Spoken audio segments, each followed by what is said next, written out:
entered the 6th race of the kart season, the Grand Prix of Portland. It doesn't matter what they call you. Your name could be Andretti, or Fittipaldi, Franchitti, Jourdain, or D'Amata. For the finest racing name on this Father's Day is Dad. People, let me tell you about my best friend. He's a warm-hearted person who loved me till the end. People, let me tell you about my best friend. He's a one-boy, cuddly toy, my up, my down, my pride and joy. People, let me tell you about him. He's so much fun. Whether we're talking man to man or whether we're talking son to son, 'cause he's my best friend. Yeah, he's my best friend. La la, ba la la la, yeah, ba la la la.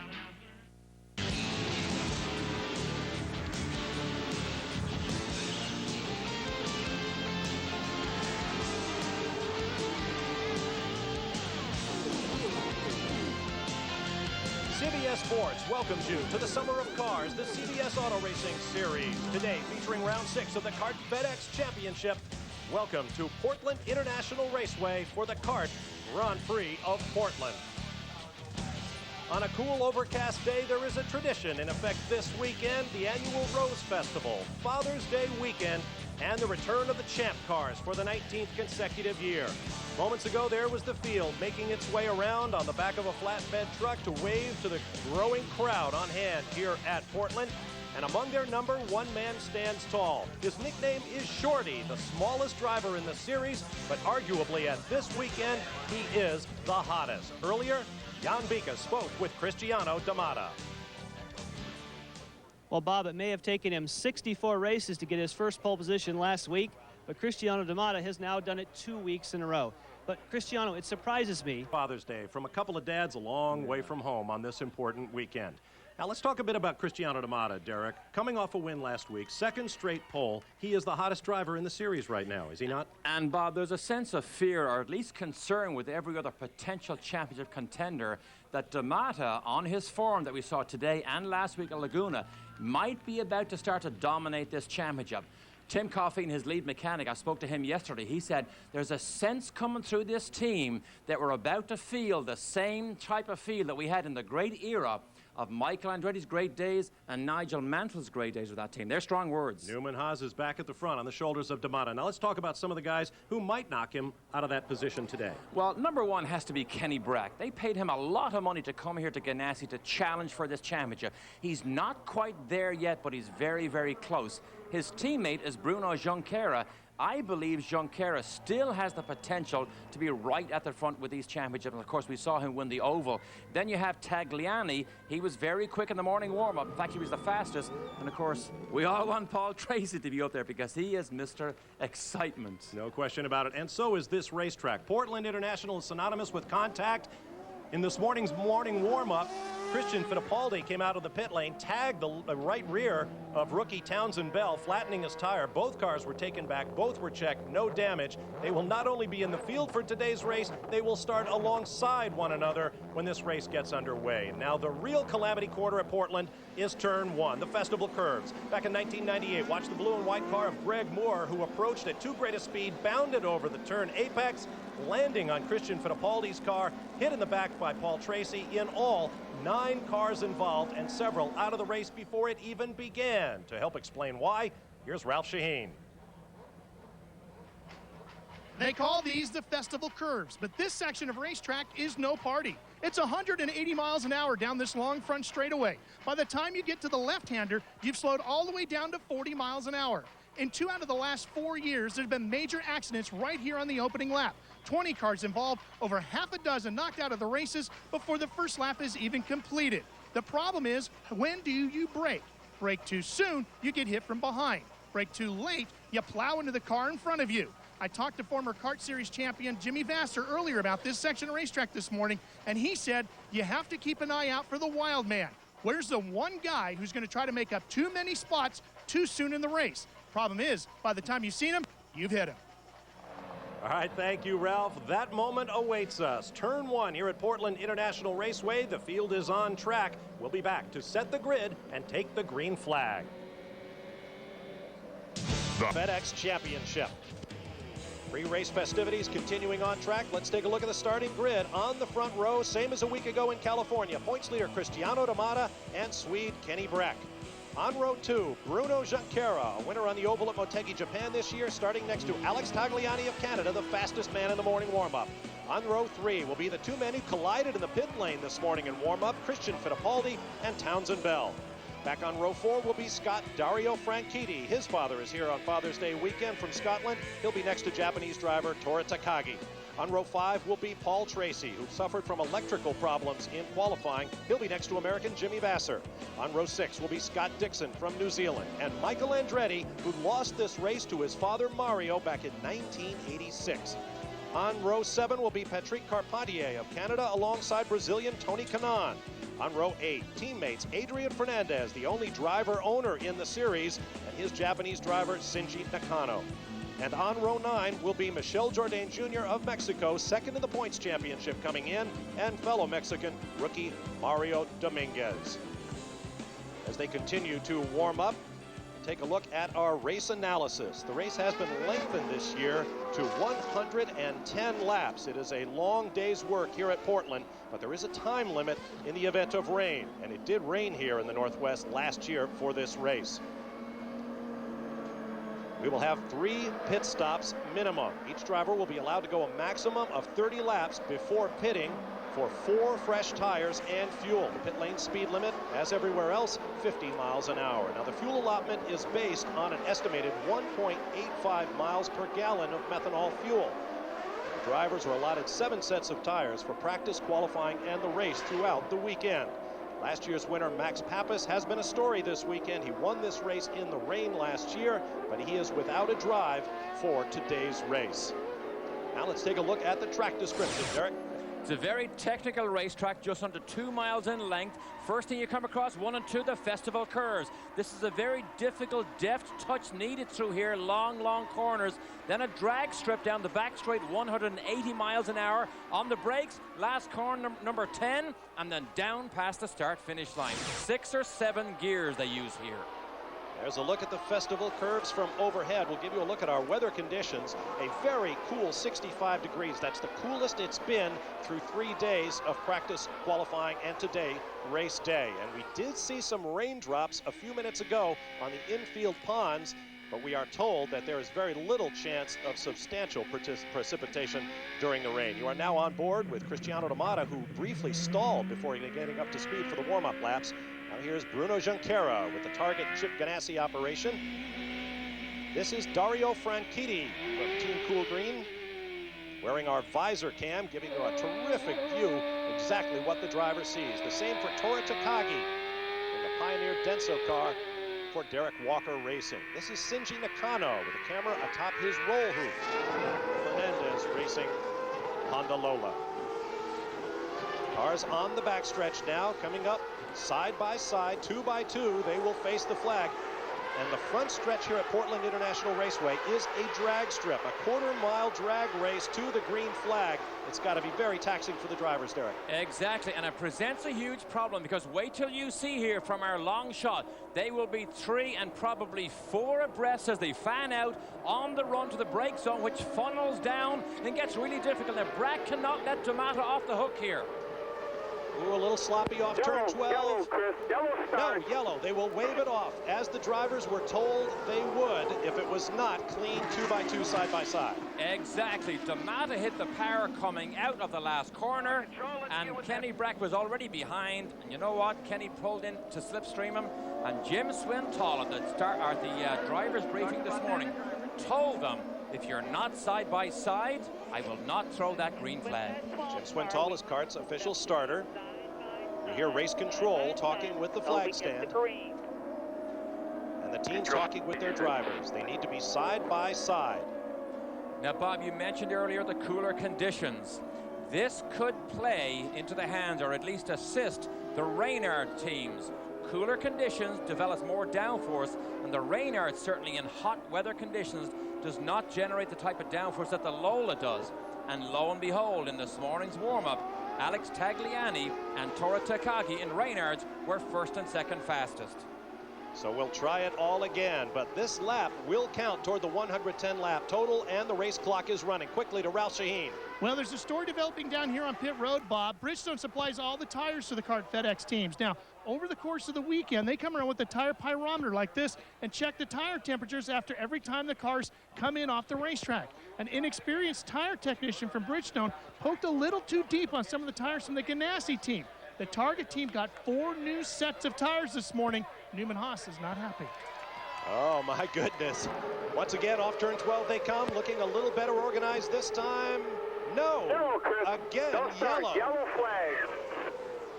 The problem here, Bob, is Damata is on the inside, and if he jumps on the power as early as he does and has done in the last 2 times, Kenny Brack has no hope of getting up side by side as the teams and race control want him to. A look from overhead. You are allowed to move forward with your file, but you may not pass the car ahead of you. Once again, car number 12, Kenny Brack, ducked in behind the pole sitter, Cristiano Damata. Race control is talking to Brack and his Target Chip Ganassi team. And Derek, all of this is driven by the looming presence of the festival curves. They want the field under control to try to avoid a collision at turn 1. To avoid what we've seen many, many times. And I think Wally Dallenbach made his point. He said, boys, yesterday in the Atlantic race, they all behaved themselves like professionals. Do you think we can do the same? Wally Dallenbach, former champ car driver with a distinguished career, is CART's chief steward. Jan Bikus. And you know, Bob, Kenny Brack was worried about that even yesterday. He was saying when he went to the front row starters meeting, if Cristiano Damata gasses it at the apex of the final turn, I can't stay with him on the outside. Cristiano has to build up the speed slowly. He can't just hammer it. Kenny Brack on the outside line has to get some help from Damata. Kenny just said on the radio, I don't know what I can do differently, so let's see what happens here. This looks better. Again, though, he ducks behind Yellow and again. Yellow again. Let's Chris. listen in. What's he doing?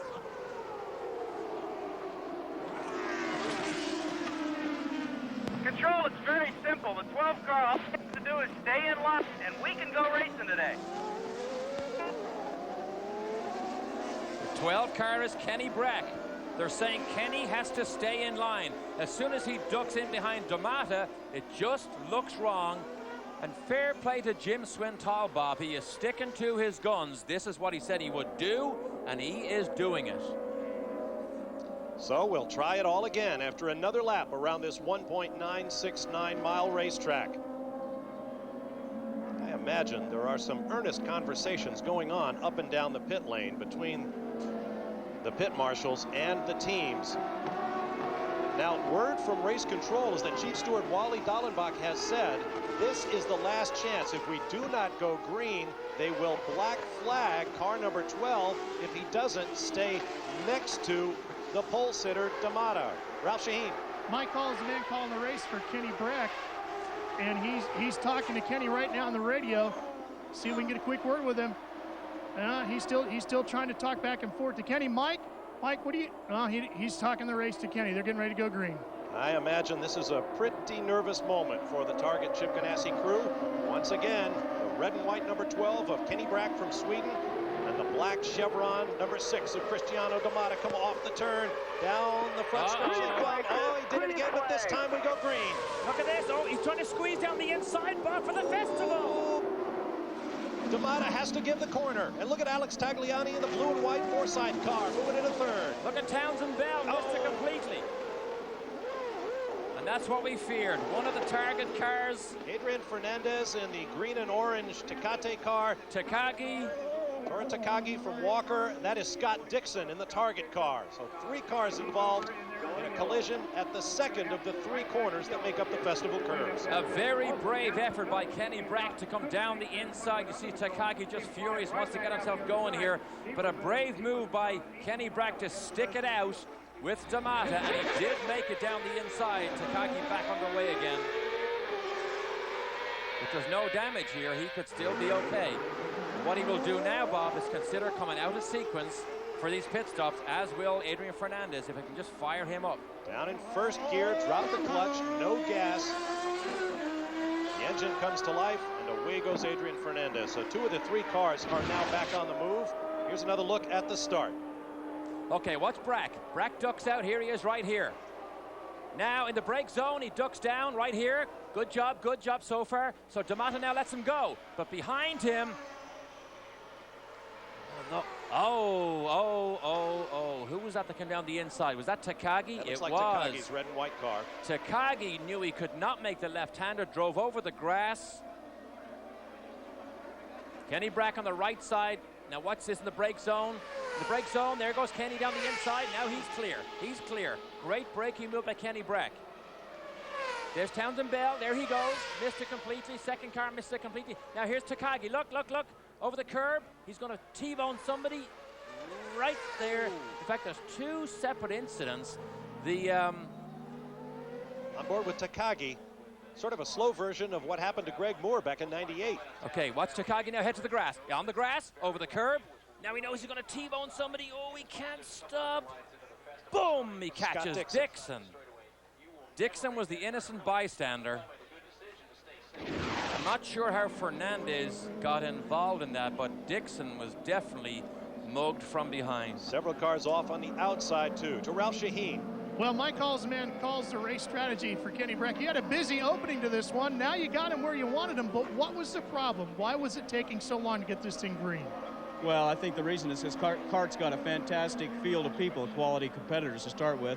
They're all very eager, and they're all trying to get an advantage. Let's face it, from our perspective, which is very limited, and even from the starter's perspective, which is somewhat limited, it appeared to him that we weren't in a position to take the start. We thought we were. I guess you guys at home and on television could see what really happened there. I'm not sure, but we got it started. Even though D'Amata tried to push Kenny into the fence down there into turn 1, we still got the corner, so we're okay. Was that the strategy you had planned, to have Kenny move inside like that? Not necessarily. I mean, there's not a whole lot we can do about it because it depends on what the pole sitter does, the pace he sets, the position on the racetrack he wants to be at.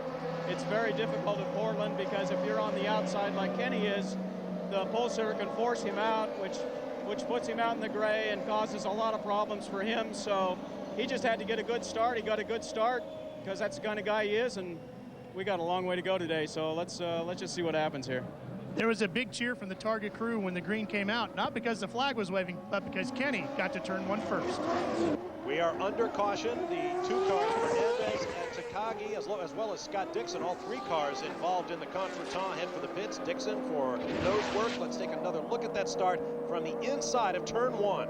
Kenny nice and safe goes through. Now a lot of cars arrive. Oh, Tracy's on the brakes there. Takagi's over the left side. Was it Vassar that went down the escape road?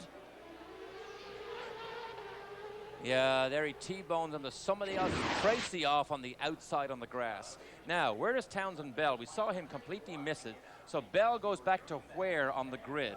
Bell, Vassar, and Jourdain all straight line the chicane to avoid the collisions going on in the festival curves. Now, their responsibility is to get back into position, not only relative to the other cars, but the distance between them and their competitors. Of course, in a situation like that where everybody is so bunched up, they're going to need some help figuring out exactly where they should restart. And Dixon has a new nose cone. Too long to change the wing, just change the whole nose cone. First pit stops completed for 4 of the competitors. We'll take a quick break and return live to Portland. Back live at Portland International Raceway, Bob Varsha, Derek Daly, Jan Beekes, and Ralph Shaheen with you for the kart Grand Prix of Portland. We're going to get the green this time by Kenny Brack leads, Cristiano D'Amata, Alex Tagliani, Dario Franchitti, Bruno Junqueira, and Townsend Bell, your top 6. And Kenny Brack now has D'Amata right where he needs him, because it's particularly difficult to pass here. They're both in Toyota engines. Oh, there's a squeeze jump at the back again. Dixon's almost in it. Dixon, Takagi, and Fernandez, the 3 cars that wound up stranded right there in turn 2 on the first lap. We're now working lap number 8. Behind Bell in 6th is Patrick Carpentier 7th, and Christian Fittipaldi, Paul Tracy, and Jimmy Vassar rounding out the top 10. Tony Kanaan, Mario Dominguez, Shinji Nakano, Michel Jourdain, and then the 4 cars that pitted. Michael Andretti, undamaged but making an early stop. Toru Takagi, Adrian Fernandez, and Scott Dixon. And Michael's reasoning for that, if you're that close to the back, you might as well take the gamble and come out of sequence, and it may fall your way. Just think back to Long Beach, think back to Toronto last year.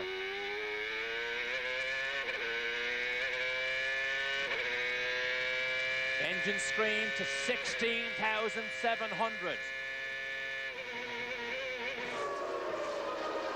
Down from 180 miles an hour to about 40. Ralph Shaheen. Well, in that first incident down at the Festival Curve, Scott Dixon had a nose cone get ripped right off. You can see the damage to the end plates here. This 4-step nose wing, about $15,000 ripped off the car in one quick corner. He's got a new one. He's back in the race. Racing at this level, not for the faint of heart or bank balance. Now this section here, you cannot drive hard here. You have to balance and almost drift the corner. It's third gear, fourth gear for some cars, because you cannot afford to break away the rear end with wheel spin, because you just slow yourself down. It's an unusual track because you have to be very aggressive at the end of this straight, coming through these S's here.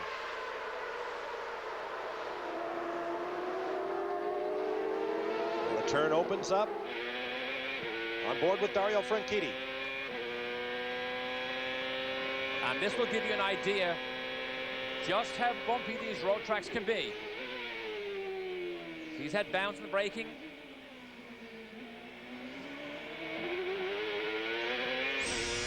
Down to second gear, slowest corner on the racetrack.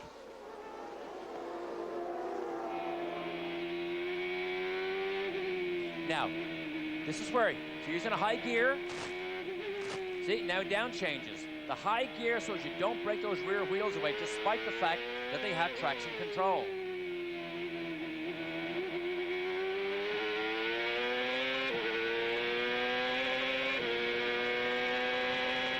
He's not closing up on Tagliani. Tagliani still is keeping that distance about the same, just about a second. Those who don't follow a lot of auto racing, traction control is a wonderful electronic technology that controls and manages the available traction by cutting the engine, either through spark interruption or fuel interruption, all governed by a computer faster than an eye blink. The gearboxes in these cars are 7 speeds, and they are sequential, meaning the driver does not lift with his foot. He simply rams the gear forward to go down a gear or pulls the lever back to go up a gear. Just saw Townsend Bell, the top of the picture, running 6th place, having a very good run here, trying to run down Junqueira and Franchitti. There he is, the orange car, top of the picture. Townsend Bell had a great run under pressure. He crashed in every race so far this year, and the focus was on him. The question mark was, could he do it? Well, at Laguna Seca he did, and he's actually been right near the front in the top 4 or 5 regularly in the practice sessions all weekend long here. He was 7th last week at Laguna Seca, and in the closing laps, he was trying to catch and overtake Bruno Junqueira in the Target Ganassi entry. The team kept telling him, sit back, get the points, get the finish, get your first points of the year. And he wanted to race Junqueira because that's the kind of driver he is. A young Californian, a rookie with the legendary Patrick Racing team. And the amazing thing is, Bob, he is a rookie, but these days you don't get much time to perform. You're not given a season to see how you do and a second season to see how you progress, and year 3 you come on strong. Nowadays it is so tight. When the rookies come in, they better start to deliver very quickly, which is a high pressure situation. There's Patrick Carpentier right behind him, and Christian Fittipaldi. We showed you earlier on how Bell and Fittipaldi got tangled up with each other coming out of the pit lane in the warm-up session, while Christian did not get a good start and lost positions relative to Townsend Bell. Christian Fittipaldi's uncle, Emerson Fittipaldi, a former champion in the series, Indy 500 winner and 2-time Formula One world champion, is on hand to watch his nephew in action. Emerson won this race with Patrick Racing back in 1989. Gap now 9/10 of a second from leader Kenny Brack back to Cristiano D'Amata, and then another big gap to 3rd place Alex Tagliani right there. Oh, what a great camera shot that is there. Check that. It's his teammate Patrick Carpentier just ahead of Christian Fittipaldi. Lap times overall 61.27 for Kenny Brack, 61.26 for Cristiano D'Amata. So about the same lap time, within 100th of a second of one another. It's a view down on the Portland International Raceway in West Delta Park, about 7 miles north of downtown Portland, Oregon. This was once the site of a town of some 80,000 people. Oh, Tora Takagi into the tire wall on the backside. That's down in turns 4 and 5, I believe, from 17th place. So Tora, who ran so well, Derek Walker's team, in fairness to them, and in fairness to Tora, said they did not give him everything he needed in qualifying. They actually had a gearbox problem where one of the gears went in the wrong way, and his primary car had to go to his backup car, which was just not as fast. Otherwise, Derek Walker believed Takagi could have started on the second row of the grid at least. Simple Green safety team on hand to check with their driver. Local yellow only. There's Takagi to the right of your screen, losing traction and getting onto the grass. Ooh. Oh man, watch how hard he's going to hit this. Oh, you just can't slow down on the grass into 3 or 4 sets of tires. I love the energy absorption of these tire barriers. On board, you saw what happened. He got oversteer, he overcorrected, and once you got on the grass, ooh, you know you're going to hit it hard. Heavy steering input, and the car would not turn on that slick grass. That is a 4th gear, 145-mile-an-hour corner as you enter in, and as soon as it jumps sideways, he's going off the road. Once again, it's a local yellow flag only, so the rest of the racetrack is under green. Cristiano Damata is closing in slightly on leader Kenny Brack. Paul Webb, photographer there, sticking his head out in his camera right in front of our camera lens. Paul Webb, one of the well-known photographers that travels the circuit every race. Jan Bikus. With Derek Walker. Derek, we saw the replays. Derek thought that it might have been a bit of overcorrection. Did Tora say anything? No, he really didn't. He just went off, and we asked if he was okay, and he said he was fine. I think we were just, running real hard, and obviously we went off. But it's a shame. We had a great car.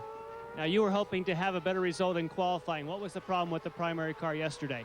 Well, we had a gearbox problem, where we couldn't rectify during the qualifying, so we had to jump to the spare car, which we knew was probably a good 1.5, 2 seconds slower. So we should have been up the front and a little bit away from all the scrapping there at the start, but that's the way it goes. We'll have to try again next race. Thank you, Derek. Kenny Brack comes by to complete lap 15 of a scheduled 110.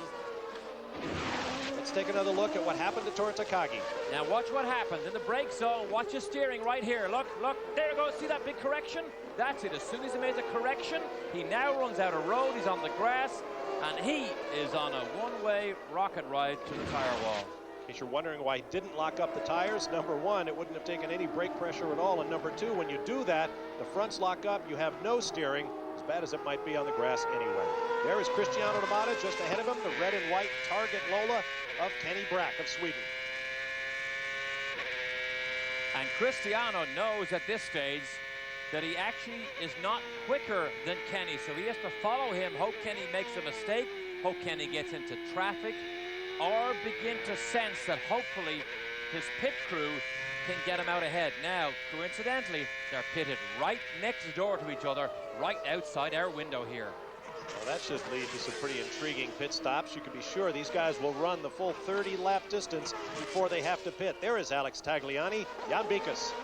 Just spoke with the crew, and Alex is complaining that the car is just a teeny bit loose. Now, you might expect that because the qualifying setup on these cars are always a little bit loose, and then you want the car to be a bit tighter for the duration of the race. The good news is all it's going to take is a little tire pressure change or a wing change during the pit stop, and he should be able to pick up the pace even more. Now, spare a thought for these crews and for the Bridgestone tire engineers. Bridgestone supplies all of the teams with Quatenza Racing radials. The first day we arrived here in Portland, they broke a record, an all-time record for the date, 97 degrees here. The next day, about 79 degrees. The next day, about 68. Today, the race started at 65-degree temperatures. And with cars like these that are so sensitive to changes in weather, it has been a real challenge to get these cars set up for this flat racetrack. And speaking of real challenges, there's our shot again. Dario Franchitti. It's just been a challenge, Bob, for Dario to get back to the front. I mean, he's almost there, but he isn't the winning driver with regularity that we've come to know. over a couple of seasons, 2 or 3 years ago. He got hurt in Homestead at a testing crash, and he's almost there. If he could win one of these, the confidence comes back, and he could win a whole slew of them. And of course, his dad on Father's Day, George, is right here.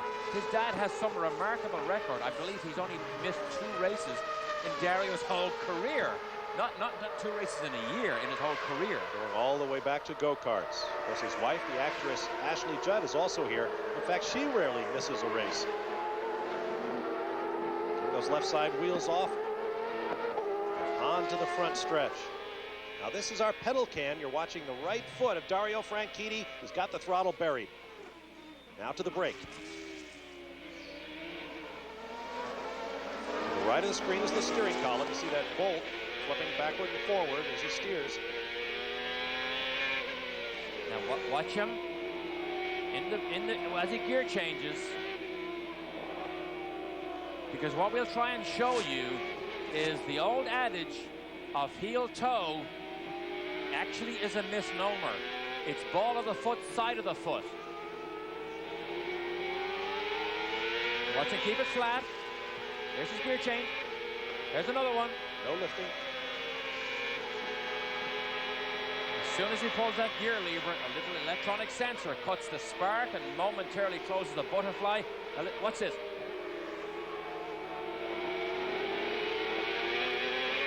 Just saw it briefly. Flipping the throttle with the right side of his right foot. He is a right foot braker, and that's becoming more and more rare in contemporary motor racing. Most drivers brake with their left foot. Franchitti continues on his way in 4th place. CBS Auto Racing Series coverage of the CART Grand Prix of Portland will continue after this message and a word from your local station. Toyota Spotlight. Here's Jan Biekers. If there's one thing that the visor cam has shown very well, it's how complicated the Champ Car steering wheels have become. Now the reason for that is these cars no longer have dashboards. What used to be on the dash is now on the steering wheel.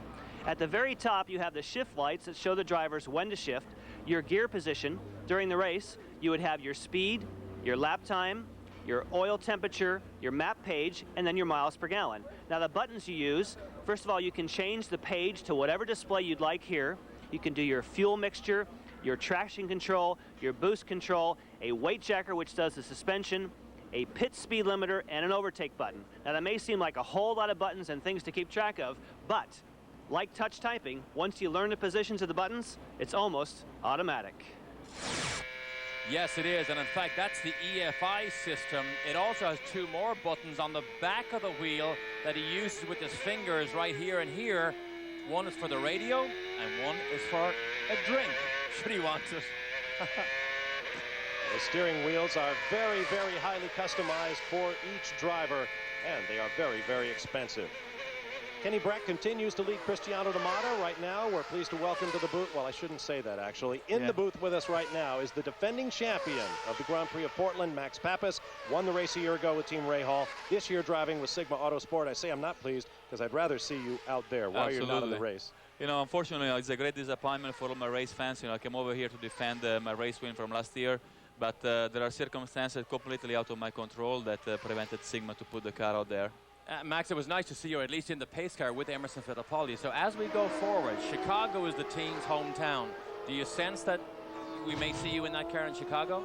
You know, I'm a fighter. I think I will be back. You know, I hope that everything is going to sort it out with Sigma. At the moment, I'm still contracted with them, and we have to understand exactly where they're going to go. But I will be back. Max, let me ask you a question about an announcement made by CART this morning. For one, they're going to provide some financial support for the teams in the series. For another, it is going to become an all-turbocharged Cosworth engine-powered series for the next 2 seasons. Your thoughts on running with Ford Cosworth power? First of all, I'm extremely happy because I gave the first win to the XF engine, you know, a couple of years ago in Miami, and I feel like a little bit like the father of that engine. It's a great thing. And actually, at the moment, looking at these guys, I hope they're not going to score too many points because I'm still 6th in the championship. So, you know, hopefully we're going to stay in the top 10. Watching Jimmy Vasser there on the track. What do you make of what you've seen thus far in the race, Max? I was watching yesterday in the fast chicane. You know, tried to give some tips to my friend Jimmy, looks like today is going to be not a bad day because it's pretty cool. So usually this track gets very, very slippery when it gets very hot. And Max, this section of the track, the long right-hander, left-hander, you almost cannot drive aggressively in there. You have to be very delicate, almost like driving in the rain. You know, this is very particular track. You know, aggression doesn't pay off. It's extremely slippery and much more narrow than what it looks on TV, especially on the infield. Need to require very smooth driving and aggressive under braking, but very smooth with the steering wheel and the throttle. I know, I'm sure you saw the raindrops about half an hour before the race started. Remind you of last year? The memories flood back, how good you were when it started to rain?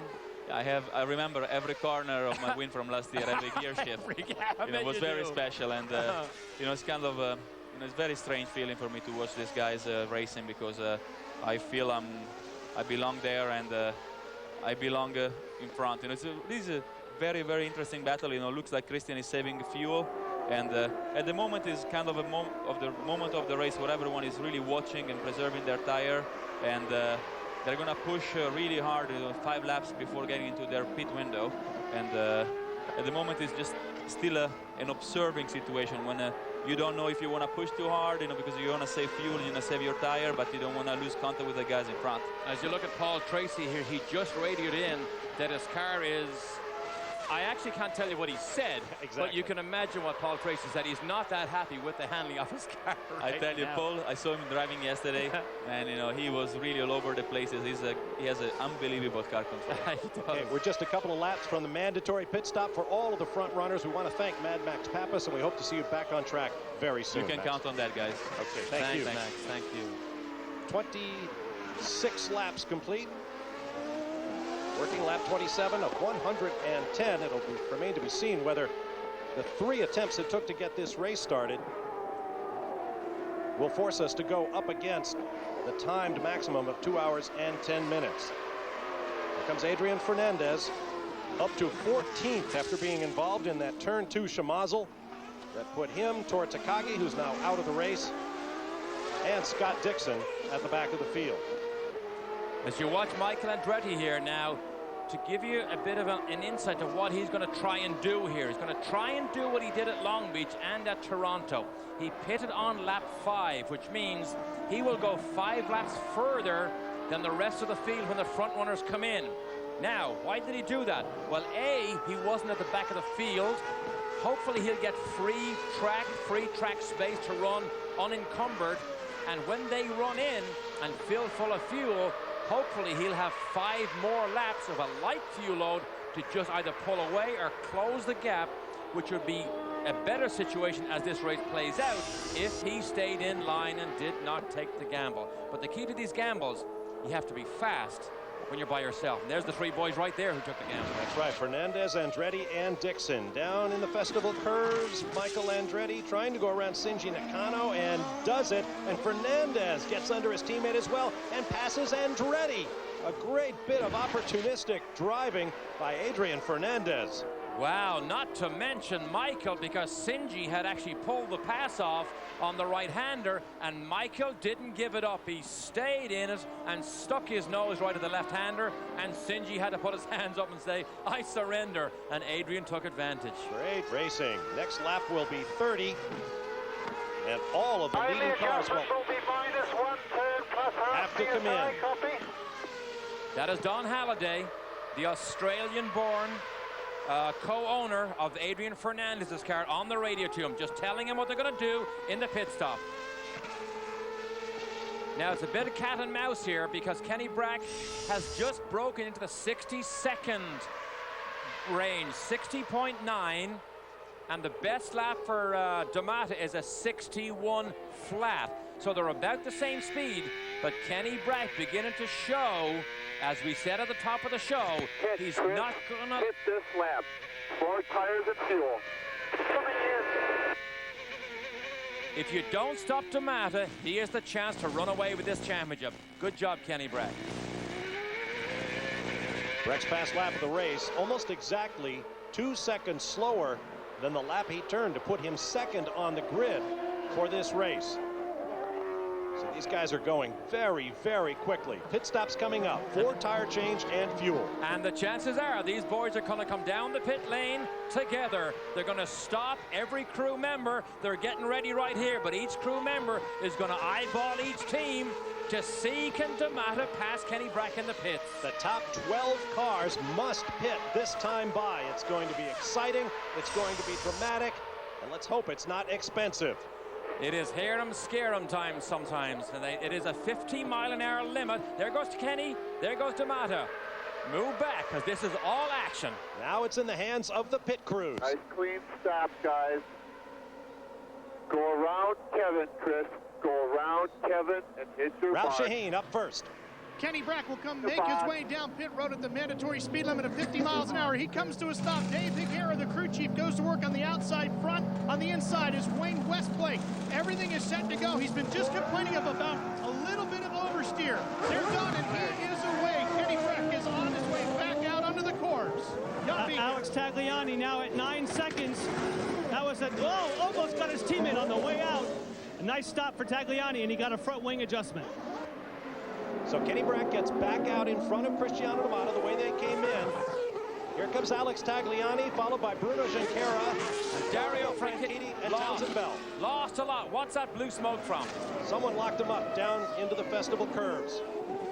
Wow, that was just spectacular stuff with Kenny Brack and D'Amata. A head-to-head fight, and nobody blinked yet.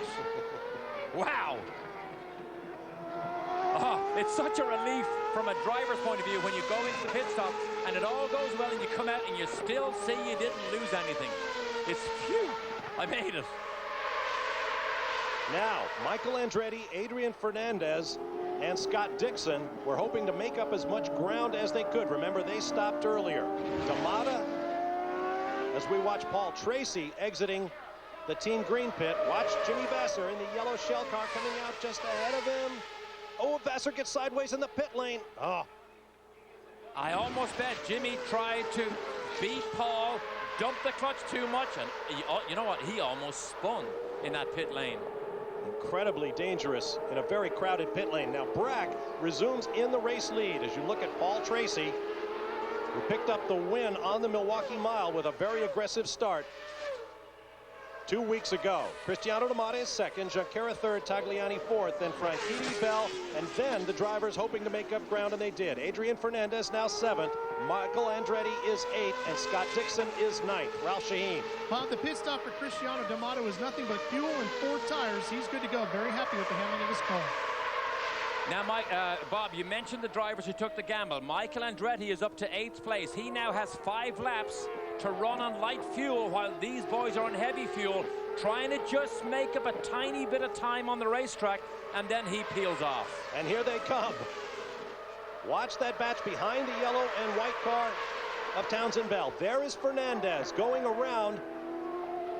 No, look at that. Alex Tagliani. Is that Dixon that got stuck? Michael and Dixon there as well. Oh, they almost touched.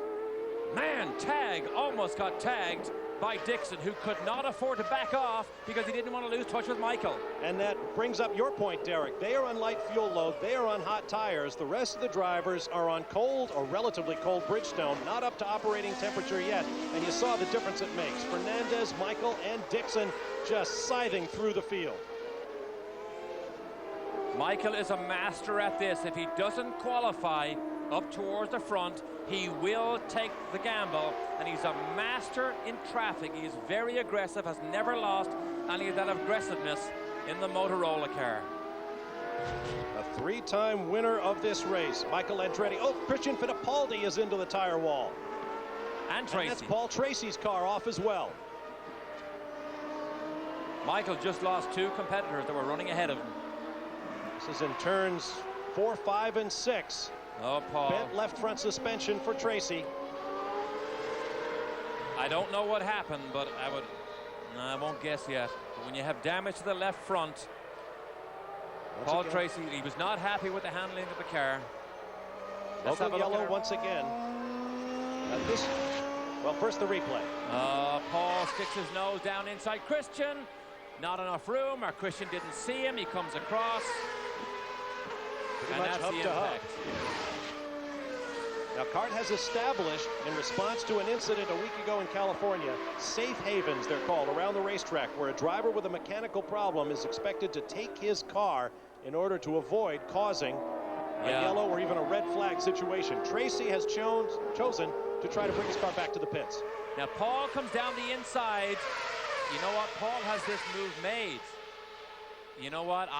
Paul had that move made. He was side by side. It wasn't left front to right rear. It was wheel to wheel. I don't believe Christian anticipated Paul Tracy's aggressiveness in sticking his nose down in there. But it looked to me as if Paul had that move and that pass made. Jan Bikus is there. And he has limped it all the way to pit road. And immediately the steering wheel comes off, which is a sign that Paul Tracy is done for today. They just take a look at the left front just in case, but there's definitely too much damage to repair today. Now he can get straight on the airplane and fly to Indianapolis for the hearing tomorrow. That's right. Paul Tracy was involved in that controversial next to last lap pass on Helio Castroneves at the Indianapolis 500 back in May. They argued that he made the pass before the caution came on. Jan Bikus. Paul's just climbing out of the car. Paul, what happened? I got a, tag came out of the pits in front of us. I got a run on Christian and got alongside of him. He just turned in. I don't think he realized I was there, and we hit and bent the suspension. How was the car up until that point? The car wasn't very good. I was just stuck in traffic, so really nowhere to go. All right, sorry. Paul Tracy's out early. Very discouraged, but actually quite composed. I expected that Paul might be quite angry with that move. As Michael Andretti, his teammate, comes in, we can just continue. He is going to come in, as we talked about, that he is on a 5-lap different sequence than anyone else.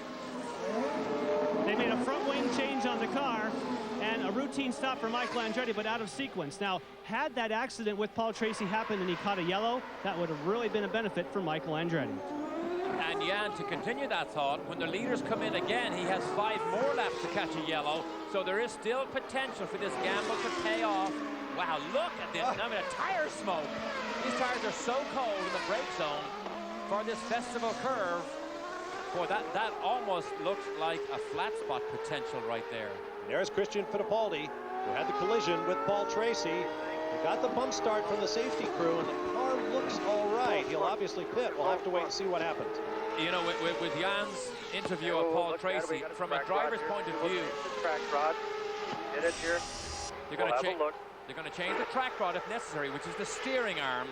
But when a driver doesn't know and hasn't seen the video, you go out on a limb to say what your version. Pull it up, Brandon.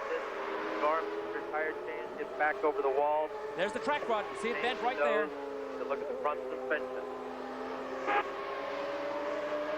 But Paul Tracy will be pleased to see the video because I believe it does support the description he gave us. Ralph Shaheen is in Christian Fittipaldi's pit. See that there, Bob? Sorry. That's where the track rod. See the track rod bent right there? Right there? That's where they will change on Christian's car. Ralph Shaheen. Plenty of parts waiting for Christian Fittipaldi already out over the pit wall. He brings the car to a stop. They've got a spare nose wing out ready to go. The suspension piece is ready to go. They're just waiting to get the wheels off so they can get to work on the car and get Christian back out. They're not even going to change the nose wing at this point. They're looking things over, making some quick adjustments. They're looking at that front suspension, checking and making sure everything's okay. And they're not going to change the nose wing. Top wishbone seems to be okay. It's bent. The top wishbone is bent. And they're going to replace that now. That's what they're going to do on the left front. Driver's left front, top wishbone is going to be replaced. Plug the battery in, please.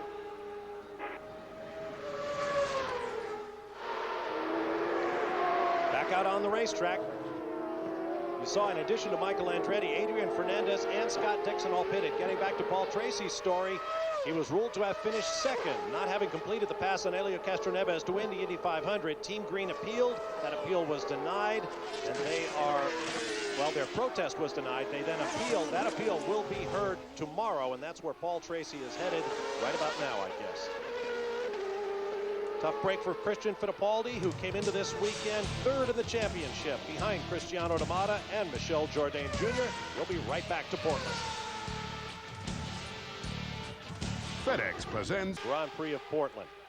I'm Bob Varsha along with Derek Daly, and joining us now, the President and Chief Executive Officer of Championship Auto Racing Teams, Chris Pook. Chris, I know you made 2 important announcements this morning. Tell us about them. Well, the first announcement we made, Bob, was we are going to stay with the turbocharged Cosworth engine for the next 2 years in the series. We think that's extremely important to do that. And the second part was that we laid out our plans for going forward after the 2 years, and the method of approach that we will use to the world's leading automobile manufacturers to encourage them to come to the kart series. I know, Chris, the drivers are a fan of these turbocharged engines because they love the rev, they love the sound, they love everything about it. And as you look at it here, you have a situation where you can actually monitor the horsepower between 700 or 750. But also, in the press release, I saw that you're actually going to have a financial assistance program for each of the teams. We have a complete financial assistance program, both cash and in kind, that will total up to each team of about almost $1.5 million, and that's an even across the board assistance program, so it's the same playing field for every team that's in the series up to a maximum of 20 cars. Chris, this is not new, going to a Cosworth, an all Cosworth turbo engine. We saw they'll be rev controlled, more turbo boost than in the past to control power, more financially effective for the teams, but that is a part of the history of the CART FedEx Championship Series. Oh, absolutely. I mean, Cosworth's a long time excuse me, partner of the series, and we have stepped back to balance out the series, to get a platform from which to work, and the best way to step back is to go back to one of your old partners who provided you with such successful competitive racing in the years past, and then build the team forward from there and look at where we're going in the future. I know, Chris, it was said to me earlier today, one of the great heydays of Formula One was when everybody had the Cosworth DFV engine. I mean, did that even factor into your thinking? Well, no, I mean, obviously the history of and the heritage of Cosworth factored into our thinking.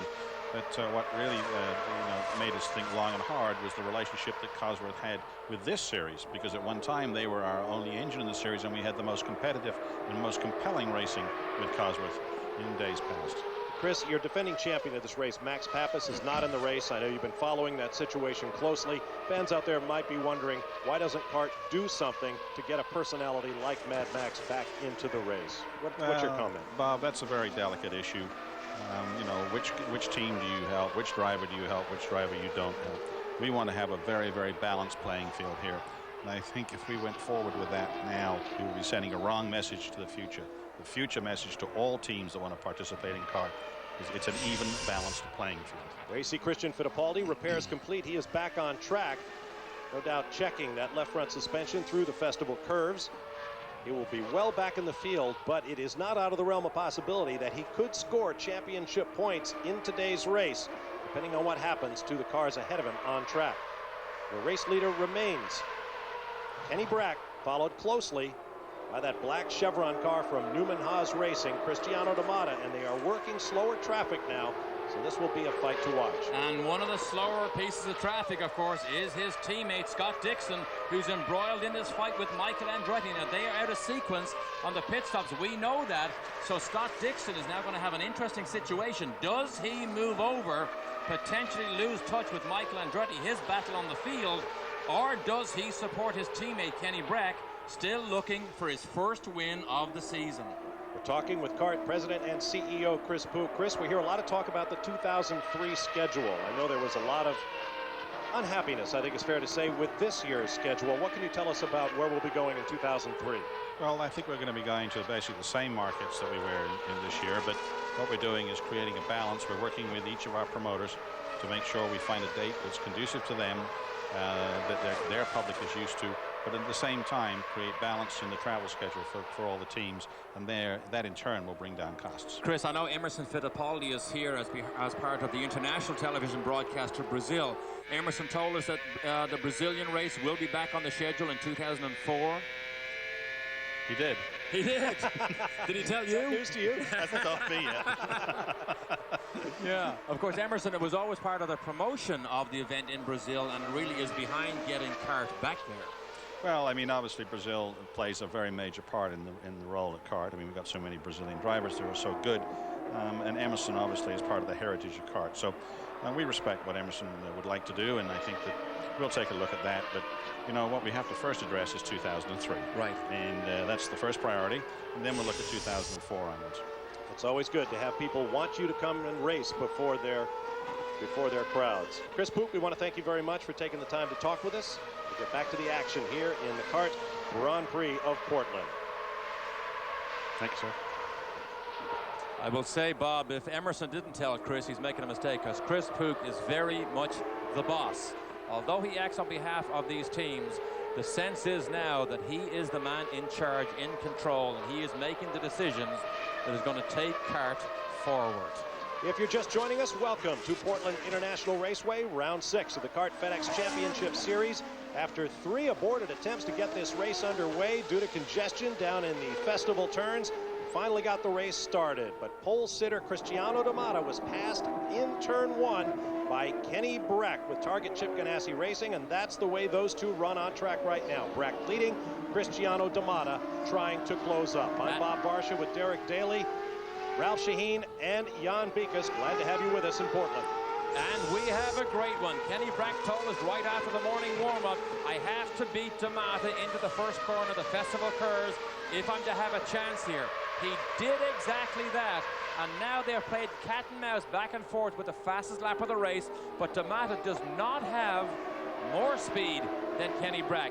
Now Kenny's in an interesting situation because the boys out of sequence are still ahead of him, and he's only slowly, Bob, closing up. Look, there's 3 of them: Dominguez, Fernandez, Michael, and Scott Dixon. 4 of them. Michael Andretti jumped to the inside, showed Fernandez that he was there. 2 cars officially out of the race. Tora Takagi went off at turn 4 into the tire wall. Paul Tracy collided with Christian Fittipaldi, bent the left front suspension. He is now out of the race. Fittipaldi's team made repairs to his car, and Fittipaldi is back in, but currently shown 10 laps down in 16th and last place. Oh, the difficulty here now for Scott Dixon. Does he move over? Can he move? Oh, he does. Moves right there. Lets him go. Oh, and he moves back. What about the next man in line? Yep. I don't believe he'll make it as easy for Cristiano D'Amata. This is a team sport, as Michael Schumacher taught us all earlier this year in the Austrian Grand Prix. One Ferrari driver pulled aside to let his teammate through. So Kenny now maybe can pull a little bit of time. Oh, did you see the sparks from the bumps? Something stuck in the front of Cristiano D'Amata's car there, like a paper wrapper or something. Oh, again, Andretti looks down the inside of Fernandez in the festival curves. He has the leader behind him. And we should point out that Ferrari move aside was for the race victory. Look at this, look at this. Left car. Dominguez and Fernandez, the 2 Mexicans fight over track position, and Michael is through. Can he hang on? Can he hang on? Dominguez is off. Dominguez headed for the same part of the racetrack where Tora Takagi hit the tire wall, but he keeps it off and will regain the racetrack. What a great move by Michael. The opportunistic move. He saw an opening and he slices in there. And that for 11th place. Oh, Mikey gets sideways. See that? Gets sideways. Adrian tries to take advantage of it. Scott Dixon still hangs on to Kenny Brack. Where is Cristiano D'Amata? He's lost pace. Here he is, about a second back now from Kenny Brack. Fernandez all over Michael Andretti. Andretti, Fernandez, the 2 cars ahead of Kenny Brack. Oh, Shinji Nakano off and on. Now, we understand that Jimmy Vassar's car is going to be black flagged for spraying fluid, and now Vassar is off. Perhaps. He's going to be yellow flagged for fluid. Spun on his own oil. Here, Cristiano down inside Dixon. Dixon lets him go, him go. Otherwise, Dixon would have been given a blue flag. Whoa! He takes a chance. Tries to poke his nose down the inside of Brack. Now he has to be careful. We don't know the condition of the racetrack. Jimmy Vassar is off in one of those safe havens I mentioned on the back. He has sprayed fuel. There's oil down or some fluid down from Vassar's car that caused him to go off. These boys need to tippy-toe around that surface. Brack, D'Amata closer than ever. The traffic has in fact worked in his favor because he now looks closer than ever. They're still doing lap times within 1/10 of a second of each other. The old days, you could climb all the way up at the top of those curbs there on the left and right hander. These cars are a lot more sensitive. They don't like riding curves like the old days. Once again, we have a local yellow. Well, Vassar is into safe haven, and that has kept this race under green after that long yellow at the start for the collision down in the Festival Curves. Jan Bikus. When you talk about a collision, Dario Franchitti on the radio called in. They thought he was going to make a pit stop, said that someone has oiled down the racetrack. He didn't say specifically where, but watch out, Derek, to see that there's a place on the racetrack that all of a sudden got extremely slippery. They thought at first that something had broken on the car. And it was one of his good friends, Dario, Vassar, Tracy, Pappas. They all hang out together. Kanaan, D'Amata, very close friends. You don't often see that in racing at this level. To get back to that point about yellow flags and keeping the racetrack green, this is the 19th running for the Champ Cars at Portland. In 15 of the previous 18 races, there have been 3 yellow flags or fewer. But in the last 5 years, there were 3 occasions in which there were 4, 7, and 9 yellow flags. So the fewer the yellows, the better the racing. Bruno Junqueira, Dario Franchitti, all closed up on D'Amata. We'll be right back. The Spotlight. In this Toyota Spotlight, let's review the highlights of the race thus far. After 2 attempts to get the race underway, mostly due to Kenny Breck not following starters' orders, we finally flagged off, and this is what happened down in the Festival Curves. 3 cars involved, well, actually many cars involved, 3 stranded. Fernandez, Dixon, and Takagi. Later on, Takagi resumed the track only to slide off at turn 4. He is out of the race. Michael Andretti and Adrian Fernandez in a terrific battle with Shinji Nakano just a few laps ago. Pit stops have been the story thus far. Kenny Breck took the lead on the first lap, led Cristiano D'Amata into the pits, led him back out. And we have more pit stops coming up momentarily. It was during pit stops that Jimmy Vassar got sideways and nearly made contact with Paul Tracy. Later, Tracy definitely made contact, trying to overtake Christian Fittipaldi. Fittipaldi is back in the race. Tracy limped around to the pits, but his race is run here in Portland. Tremendous back and forth battle for 11th position, highlighted by this spin-off by Mario Dominguez. He has since pitted and regained the racetrack, and that's where we find ourselves, under green. Now see why CBS Monday is America's best night of comedy, starting with The King of Queens, followed by Yes Dear and Monday's #1 comedy, Everybody Loves Raymond. Then don't miss Becker, starring Ted Danson, plus 48 Hours and The Late Show with David Letterman, all Monday on CBS. Now next weekend on CBS, the CBS Sports Spectacular takes you to beautiful Montego Bay, where NFL and Olympic standouts, check out the College World Series from Omaha, coming your way next Saturday at 1:30 p.m. Eastern Time. For more, check out cbs.sportsline.com, AOL keyword CBS Sportsline. I do beg your pardon. Back to action now here at Portland. Kenny Breck leads Cristiano D'Amata, Bruno Junqueira, Dario Franchitti, Townsend Bell, and Patrick Carpentier, the top 6. Ralph Shaheen. Well, we're with Peter Gibbons, who's a senior engineer for Cristiano D'Amata. Peter, we had a chance to go back and review the start of the race, and we've heard what the Ganassi folks think about it. What's the Newman Haas viewpoint on the start today? A little disappointed, really. They threw the green. Brack did the same thing, that they threw the yellow for the first 2 times, and they threw the green. So a little disappointed, but it's a race, and we're just racing. Would you rather have seen a black flag instead of a green flag then? Certainly a yellow. Peter Gibbons is so committed to this Newman Haas team to make this car go faster. In May, when these teams were in slow period, they closed the workshop down for a week in Chicago. Everybody went on vacation. Peter Gibbons went to England and spent a week on a 7-post shaker rig to try and learn more about the car to make it go a little bit faster. He is a workaholic, committed to making these cars faster, and his man D'Amata is P2, largely because of what we saw at the start. But you know what? D'Amata now has his mirrors full of Junqueira. The last 4 or 5 laps, Junqueira, and we suggested earlier on, Bob, that Junqueira could be a player here. He is beginning to close in. And it's not just him, it's the team as well. On the first round of pit stops, Bruno went from 5th to 3rd. We'll see if he can do it again in the next round of stops, coming up in about 4 laps. Michael Andretti has been on the radio. He said, tell Cart, get Dominguez out of my way. I think they did. I don't see him anywhere. I think it worked. So Mikey now still holding our Fernandez. That is now still 9th and 10th place Fernandez, we thought was a little bit quicker earlier, but Kenny Brack is not able to make his way past Fernandez. I'd love to know what Kenny's radios are saying right now.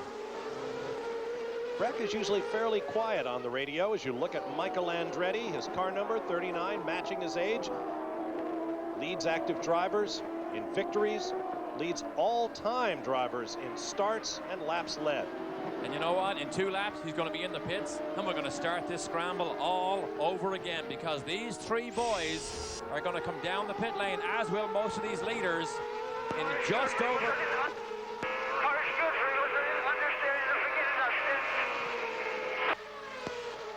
We understand. Car is good. I just have understeer at the beginning of the stint. And his voice going like this because he's being bounced all over the place. Yeah, and that was Kenny Brack. So the car is good. That is a good sign to give us more good stuff as this race goes on here. If you don't think these guys are athletes, you are sorely mistaken. Heartbeats running up at about 160, 180 beats per minute for hours in a very hot cockpit environment.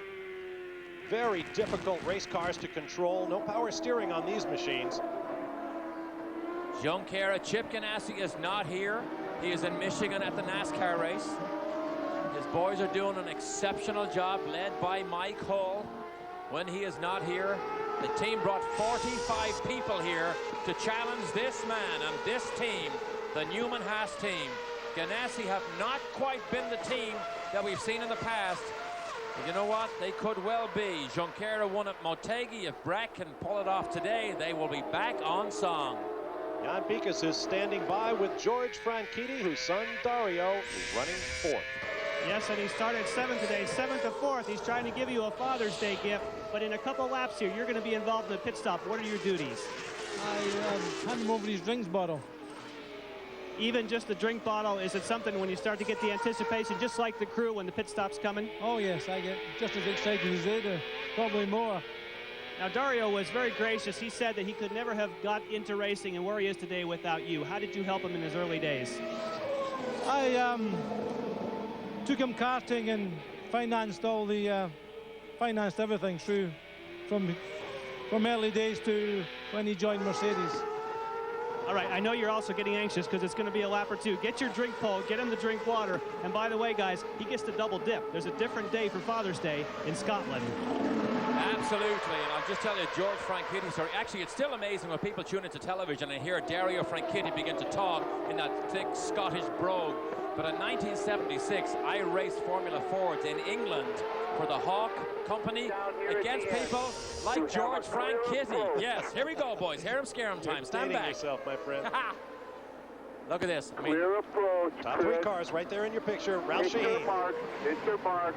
4 tires and fuel, guys. Nice Kenny clean Brack stop. is in, going to work on the cars. Andy Natalie on the air jack and Jason Sobush, the fueler. You heard him talking about a little bit of understeer. The last round of pit stops, there was a little bit of oversteer. That'll give you an idea how the cars will change. Oh, again, they're side by side. Kenny may be a second quicker. Ralph Shaheen, if you take a look at those tires that came off Kenny Brack's cars, particularly the right front, I thought I saw a blister.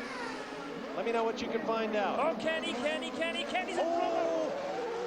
Oh, no. The wheel left rear's off. Oh. Well. That was Dario, I believe, just going by that loose wheel for the 2nd week in a row. The same thing happened to Paul Tracy a week ago in Monterey, California. And there is a safety pin that is supposed to stop that wheel nut coming off.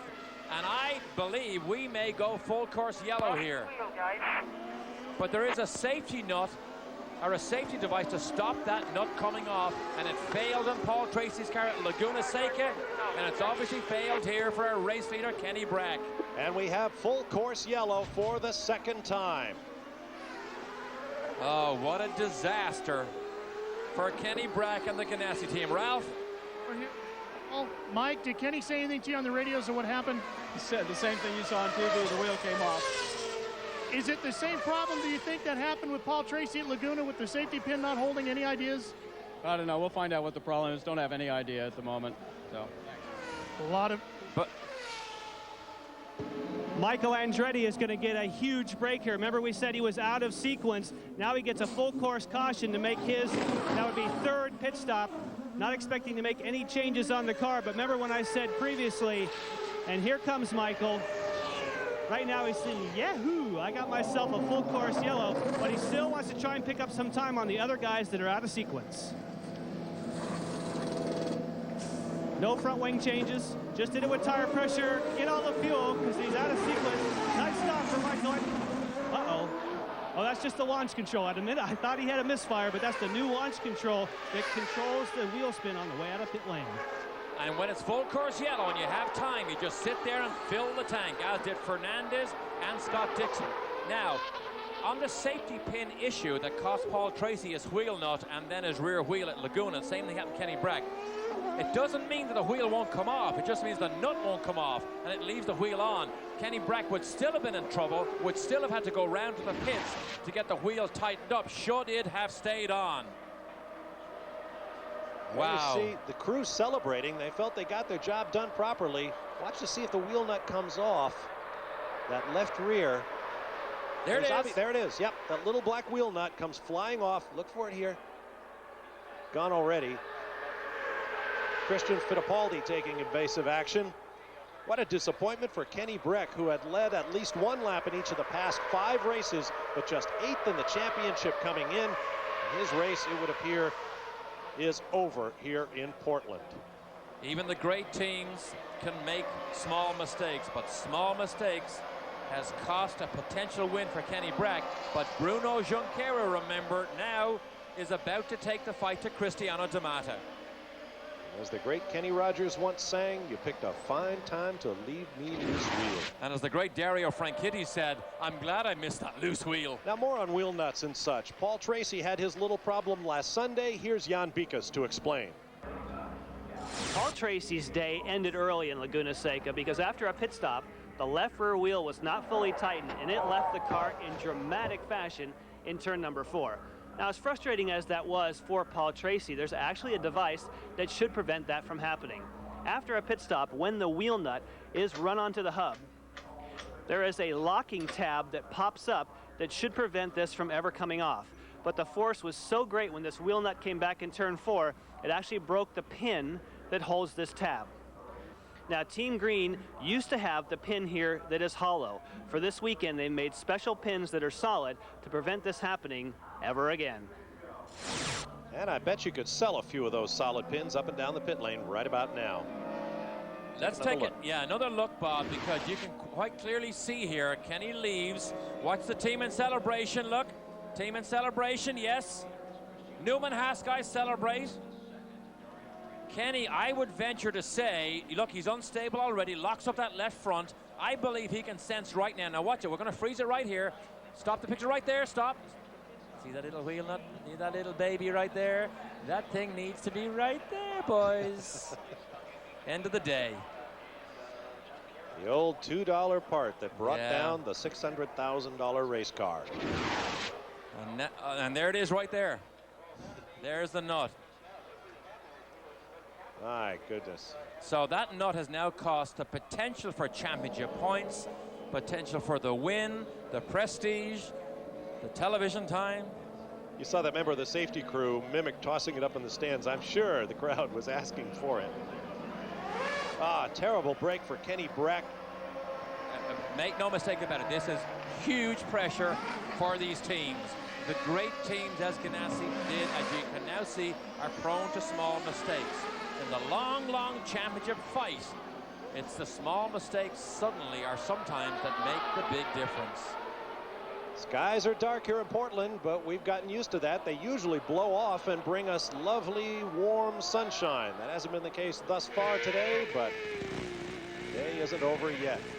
On board with Cristiano D'Amata, who presto changeo, came out of the pits twice in second place, and now through a stroke of good fortune for him, finds himself once again in the race lead. Incidentally, we monitor the radios up here all the time. Lynn Alvey is here for us, but Kenny Brack, unlike we often hear Paul Tracy say, Kenny simply said, I'm going to turn it off, in a nice, calm voice. Tonight on 60 Minutes, suppose the phone company calls you whenever they want. Try calling them back. And it's a summer blockbuster month on Dave with Harrison Ford, Will Smith, Ellen DeGeneres, Adam Sandler, and Biff Henderson's summer tour. Monday, Dave's all new with superstar Tom Cruise. It's The Late Show with David Letterman on CBS. And checking our Letterman leaderboard. Aha. Michel Jourdain Jr., as you see. And David Letterman is more than just a name on this team.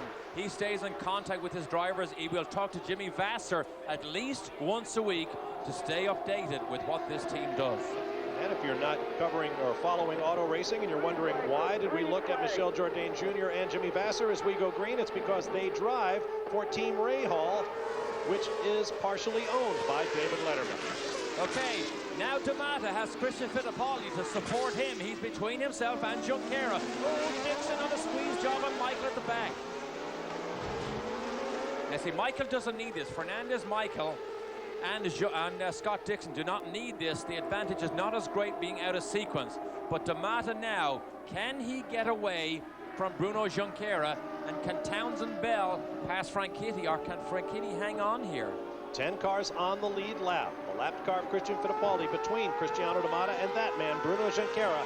The order is D'Amata, Junqueira, Franchitti, Townsend Bell, Patrick Carpentier, Tony Kanaan. Has Bell moved up around? Yes, he has. There's Townsend Bell in third, past Franchitti. The Vistion car from Patrick Racing in orange and white. Wow. Is up into third. Townsend Bell, we mentioned it earlier, the rookie. You just don't get time these days to spend a couple of seasons getting your feet under you. You better do it right now. And Townsend Bell, he is beginning to show it here. I mean, he began to show it at Laguna Seca last week, but Townsend Bell, driving for Pat Patrick, sponsored by Vistion, is beginning to show a real good form here. He got Franchitti in the festival curves. And once again, Townsend Bell aggressive on the racetrack despite all of the DNFs that began the season, including some heavy crashes. Here's another look. Great move. Great move. In the brake zone, come down the inside. You know what? It wasn't even a contest. It wasn't even a contest with Franchitti. He just let him go. Bell, a great move. Race control, Bob, has just let Christian Fittipaldi know that he has a car trying to lap him, being the target car right there, and Townsend Bell beginning to close in on Bruno Junqueira. In all forms of motorsport, blocking is always an issue. What is a tactical drift? What is a deliberate attempt to block? In the kart series, the drivers have been told you get 3 looks at the blue flag. If you don't follow it, you'll get black flag. Fittipaldi moves aside to let Bell and the rest of the leaders come through. CBS Auto Racing Series coverage of the Kart Grand Prix of Portland will continue after this message and a word from your local station.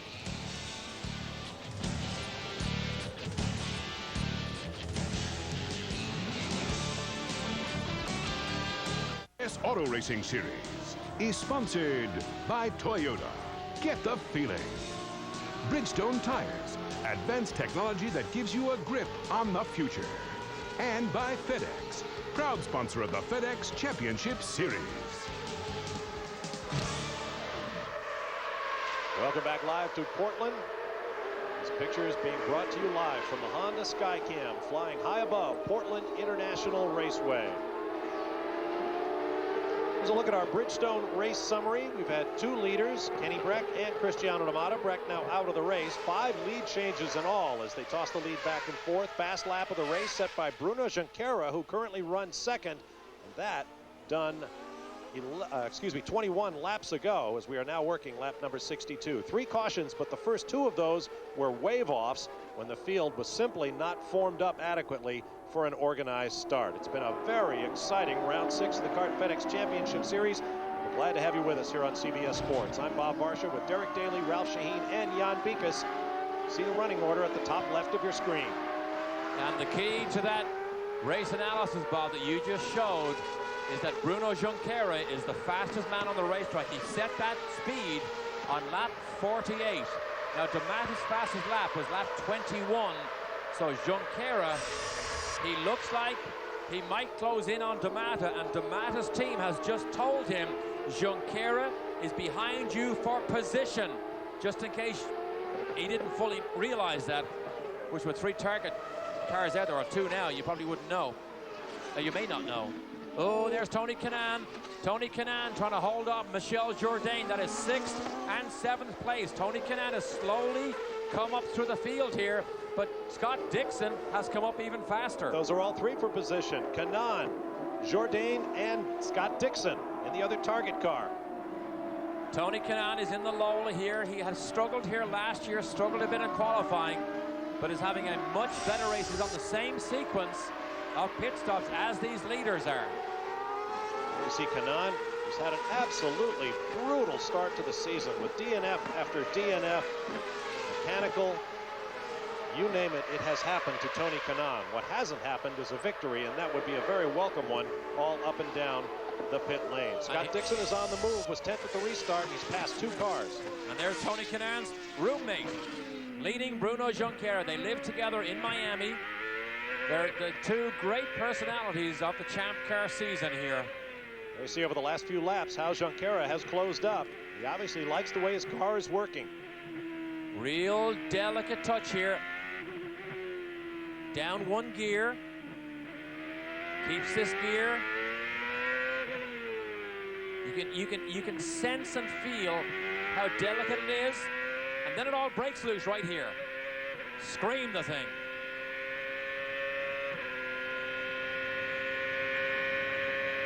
Bruno Junqueira almost became the Williams Formula One driver until they tested Jenson Button. Frank Williams then called Chip Ganassi, as he did with Montoya, said, can you take him for a couple of years? We can't use him right now.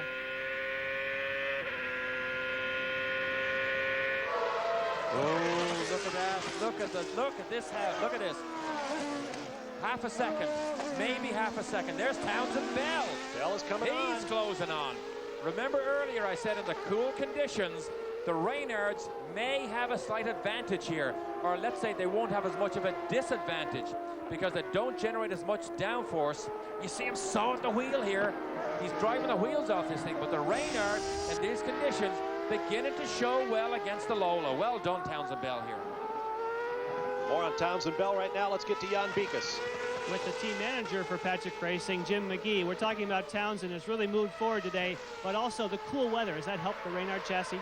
Yeah, it has. We've had a good car. The Visteon car has been really great since we've been here. And, you know, we're just trying to keep Townsend calm down, you know, get consistent, drive some nice smooth laps. And he's doing a good job. He really is. Well, you're in a potential podium position now. How about going to the front? I didn't hear that. Do you have the kind of speed to get all the way to the front? Yeah, it depends on this last pit stop. We're just trying to conserve our tires and get close so that maybe we can pull something out in our last pit stop and get to the front. Thank you, Jim. Well, if he's conserving tires, he's standing on it. Ralph? Bill Pappas is the engineer for Bruno Junqueira, calling the race for Bruno. Bill, what's your strategy going to be here in the closing stages with the pit stop coming up? Well, we just want to make sure that we put the minimal amount of fuel in to get to the end. It should be close to the amount of time it takes to put on tires and send them and let them do everything else on the track. Does that mean the chassis itself is handling fine? Yeah, he's very happy with the balance of the car. I mean, that last stint, I think he had the fastest lap of the race. We asked him during the yellow, how is the balance? He says, good. Bill Papp is one of Bruno's engineers. Each of these target cars have 3 engineers. A chassis engineer, which is Bill Pappas. They have a software engineer that literally writes software for these cars. Now, the software, believe it or not, will flag differences in the handling characteristics of the racing car. They also have a bi-directional data stream engineer. If you don't know what that is, an engineer purely that ensures the data stream goes from the racing car via telemetry to the pit box. That's his only job. And a brief look out the back of Junqueira's target Lola and Townsend Bell, still there in 3rd place. Bell's had a great history here at Portland. He hasn't got a win yet, but he has come up through what they call the CART ladder of development. He raced in the Barber Dodge Pro Series in 1999, took pole here and finished 4th. The last 2 years, he raced in the now defunct Dayton Indy Lights Series, took pole on both occasions, finished 2nd 2 years ago, and 6th last year en route to the championship. He'd like nothing more than to grab his first podium in CART FedEx Championship competition today here at Portland. I thought it was interesting. Jim McGee said we're going to see him moving toward the front. You know what? You're at the front. You have him at the front, and he's doing a great job here. And this battle here, oh man, this is good stuff here. This is getting closer and closer. D'Amata cannot afford to make a mistake. Two Brazilians being chased by the American flag here. And Bruno Junqueira's crew is on the radio telling him to push, push, push. Try to get Cristiano D'Amata to make a mistake. We'll take a break and be back with more from Portland International Raceway.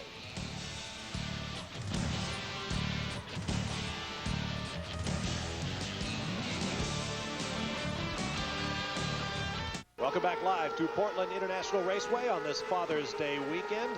For Michael Andretti, Portland evokes a special Father's Day memory. It was here in 1986 that Michael and his legendary father Mario participated in a classic duel to the finish. We asked Michael to recount that special moment, and that is our Toyota Spotlight.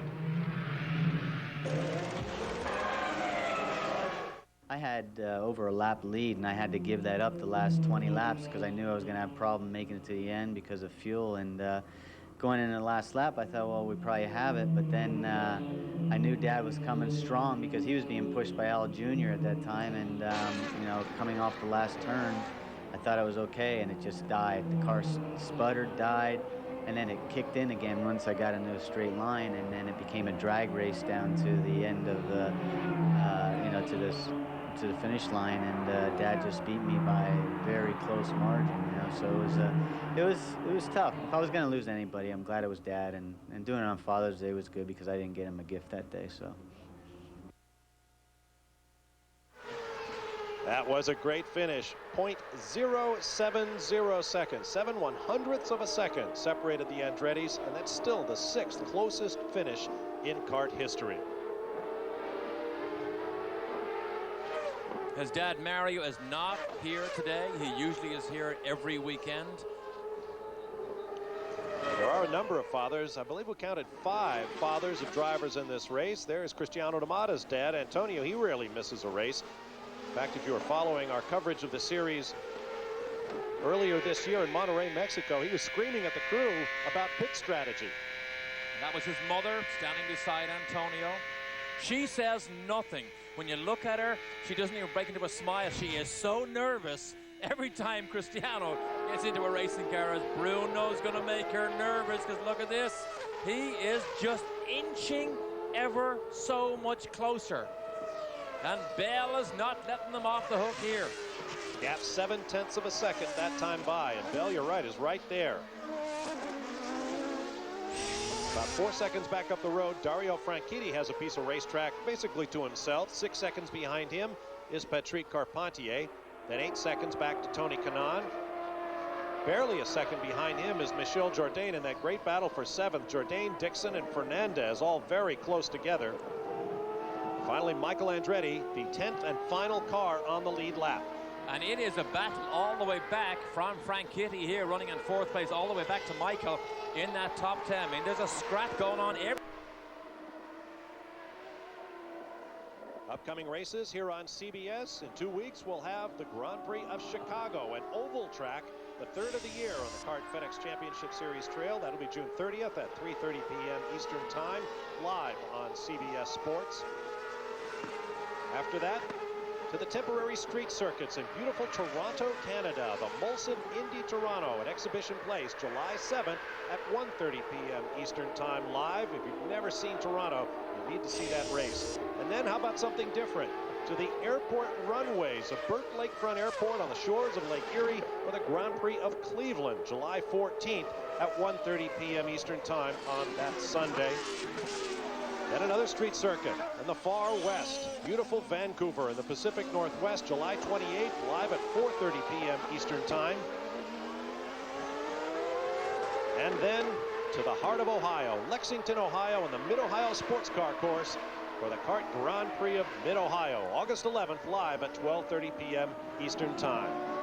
And that was Tagliani that we saw slipping down the inside of Michael. That is not for position. Tagliani is shown a lap down in 13th place, but he was frustrated behind Michael, And it's important that a driver's team tell him that, lest he get wrapped up in a battle that really isn't for position. Absolutely, which is why earlier on, D'Amato's team told him, make sure they knew Junqueira is in a battle for position. But look at these boys here. Mario Dominguez in the pits. I know it was mentioned last week, number 55 now this car wears. It did wear number 16. And of course, those of you who are historians of Champ Car racing remember number 16 was made famous by Tony Bettenhausen. My number was number 17, but when they took away the number 16, they saw it as the last break away from the great Bettenhausen name. Dominguez in the pits, just at the inside of the final pit window, 80 to lap 90.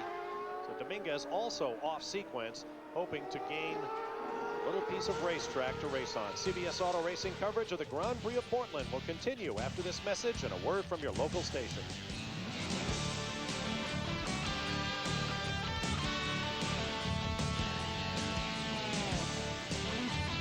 Tonight on 60 Minutes. If the phone company can call you whenever they want, try calling them and see how far you get. It's tonight on 60 Minutes. And you can get in-depth information on all the kart drivers, including profiles and updated 2002 stats. Just click on Autos at cbs.sportsline.com or on America Online. Enter keyword CBS Sportsline. Welcome back to Portland International Raceway. Cristiano D'Amato leads Bruno Junqueira, working lap number 87 of 110. Now, Kenny Brack, Junqueira's teammate, who is now out of the race, led 55 laps. If D'Amato leads the rest of the laps in this race, he will have led 55. Tie for the bonus championship point for leading most laps? Nope.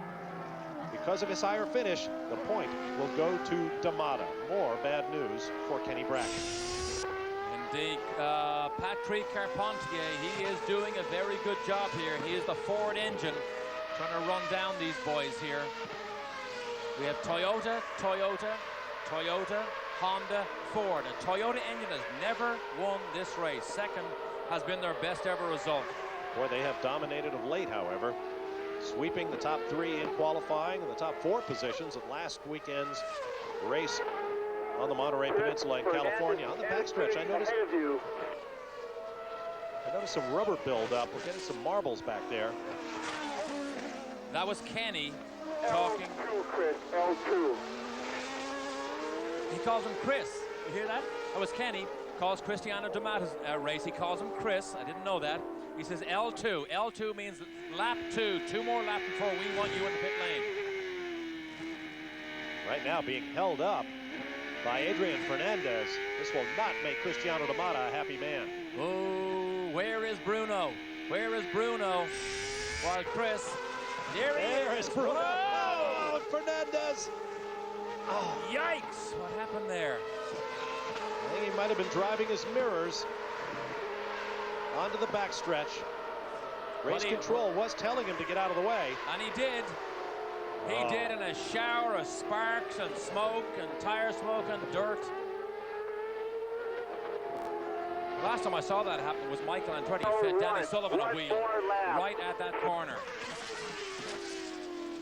Oh, Townsend Bell in.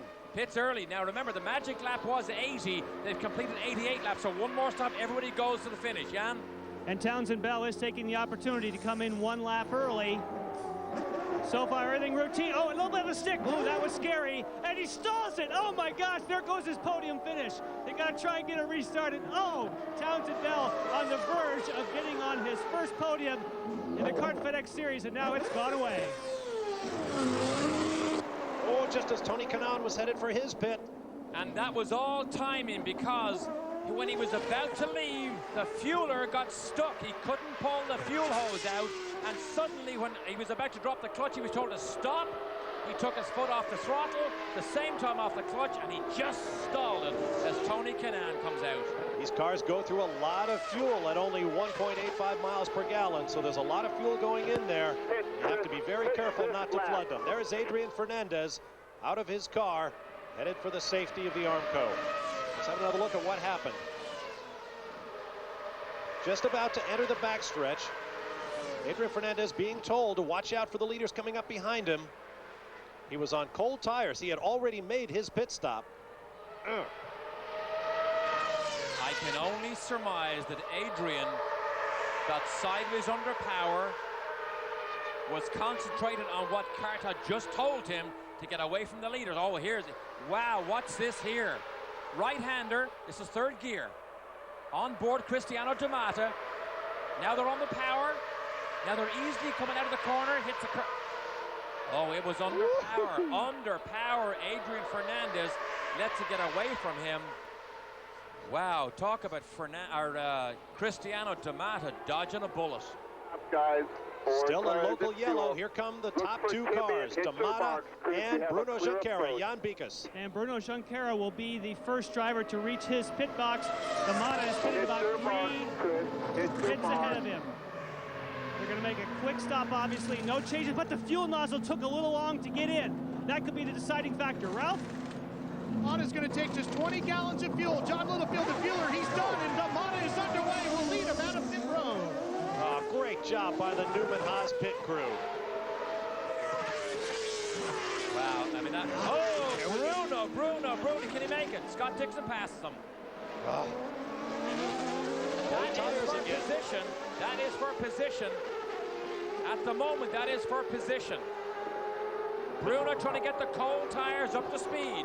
Fernandez went off the road and had a huge crash. Junqueira already made that mistake. We saw Kenny Brack make exactly the same mistake and lock up those fronts earlier. But Scott Dixon will need another stop as you look out the back of Bruno Junqueira's car. And there is Cristiano D'Amata locking him up. Under fire from Dixon now. He has to remember, Dixon still has to stop. But Dixon is on light fuel and warm tires. Maybe D'Amata will let him go. Oh, they're side by side to the brake zone. Man, don't cause a fight right now, Cristiano, because Junqueira is the guy you're racing, and he's dropped back. See if Dixon heads immediately for the pit lane. I'm sure that will come as a relief to Cristiano D'Amata. So here comes the New Zealander, a recent addition to Target Chip Ganassi Racing, and he's been doing great work for them. Oh. That is Patrick Carpentier. Now that is for position. Is that for position? Couldn't be. No, not for position. That is not for position. Patrick Carpentier is still shown in 5th place, according to our scoring here. Okay, Bruno on cold tires. Look, locks it up. Not only does he lose the grip, he loses the steering. Goes wide, and Dixon comes down the inside. Did a good job to get off the brakes, though, and get it turned from above. Gap looks a lot longer from overhead, doesn't it? And actually, see what he did? He actually modulated the brakes. He got on, smoke, got off, got back on again, more smoke, and then just used as much of an arc as he could to get back onto the racing line. Dixon and Carpentier come by. On board now with Bruno. From here on in, it's up to Bruno. There's nobody in the pit can help him. What did he just say? They're telling him to be smooth. No, he said, go get him now. Exactly what we just said. We're finished. You've got enough fuel. Go get him. 2 Brazilians. One almost became a Formula 1 driver, and one recently tested Formula 1. From on board, this was Bruno Junqueira's view. First lock, second lock. Oh, he just scorched the tires. Dixon down the right side. Watch Dixon. Where is he? Come on, Dicko. There he is. There he is. I knew he was there.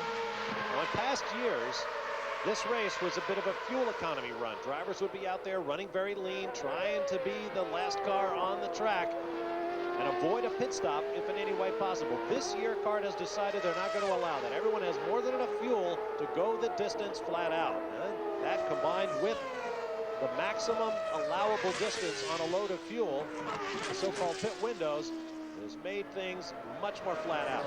Ralph Shaheen. Peter Gibbons, the engineer, calling the shots with Cristiano D'Amata. Peter, what's the strategy from this point out now? We're set. We made our last stop. Plenty of fuel, good tires, just finished. Is he saying anything to you on the radio? No, just driving. Jan Bikus. Bill Pappas is the engineer on the side here for Bruno Junqueira. Your pit stop was a little bit slower than you'd hoped for. Now can you make up the distance? I think so. I mean, he's been very quick out there on his own. Car's been good the whole race. He just needs to go down, and realize that it's time to go racing and hunt him down and put pressure on him. How about the lockup? Has he said anything about flat spotting the tires? Nah, he didn't say anything. Going out of the pits, he just, was a little hard leaving the pits and locked them up going into the first turn. All right. Hope it's a nice close one. Thank you, Bill. Thank you, Jan and Ralph. You might have noticed Dario Franchitti, fuel map 2. There's Dario Franchitti at the top of the screen. He has gotten around Townsend Bell for third, which we anticipated since Bell had that long pit stop. He's probably still trying to kick himself in the car. And if you look at the fastest laps between this man here, Dario Franchitti, and Townsend Bell, who's trying to run him down again, there is actually 0.3 of a second between them. Townsend Bell being faster than Dario. So can Dario hang on to this rostrum position? Oh, Bell must be just livid at what happened. But he still has a chance to be a hero here. He's got, how many laps? 20 laps to go? 20 more laps to go. Plenty of time to run him down. But catching him is one thing. Trying to make the pass is another. He got himself up to third once. He'll try it again. Very, very fast S's. You brake just a little bit, snick a gear, get back on the power, and then brake hard for that last right-hander. And as wide as the road is, you still use every inch all the way to the concrete wall on the left-hand side that lines it. I'll tell you, Dario, I guarantee you right now, Dario is looking in his mirrors. Every time he brakes, he's looking in those mirrors, and he sees Townsend Bell get a little bit bigger with every lap that goes by here.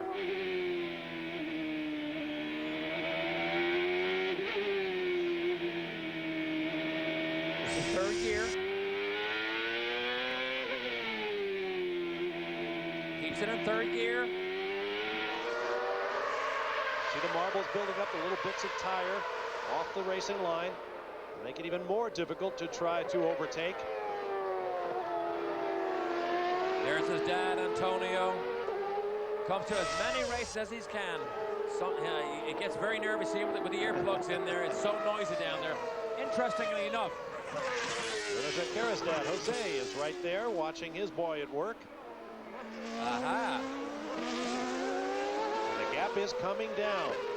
1.371 seconds that time by, down from a full 2 seconds plus just 3 laps ago.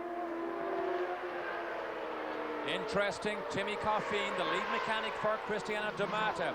He said one of D'Amata's comments this weekend was the car was difficult to drive. And they've now sensed that when it's difficult to drive and on the edge, he performs at his best. On the ovals, they've had it easy to drive and they've never been fast. So when this Lola is on the edge, it suits Cristiano D'Amata, and I can tell you right now it suits Bruno also, because he's beginning to close him down. He is now closer than he's been.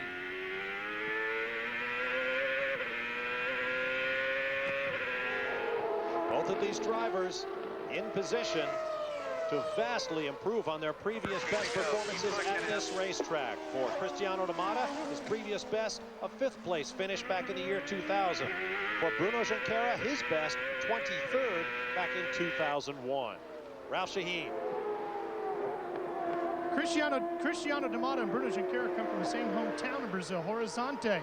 There's no racetracks there, and there are only 2 other race car drivers that ever come from that town, Cristiano's dad and Bruno's dad. Is that right? I believe Belo Horizonte is the full name of the town. 2 young drivers, typical of young Brazilian racing drivers. Both raced karts, go-karts that is, at a very early age, came up through the junior formula in Brazil.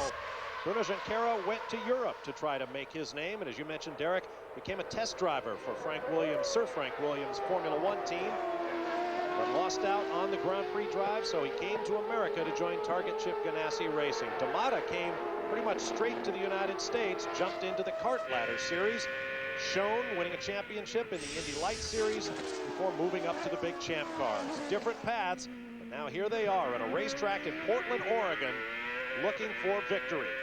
And Bruno now knows where he is quicker. It's only a tiny bit in a couple of small locations on this racetrack, but he knows now at this stage where he's just a bit quicker than Cristiano. But can he make the banzai move? In case you're wondering, we will be with you all the way to the checkered flag. No commercial interruption from here on out.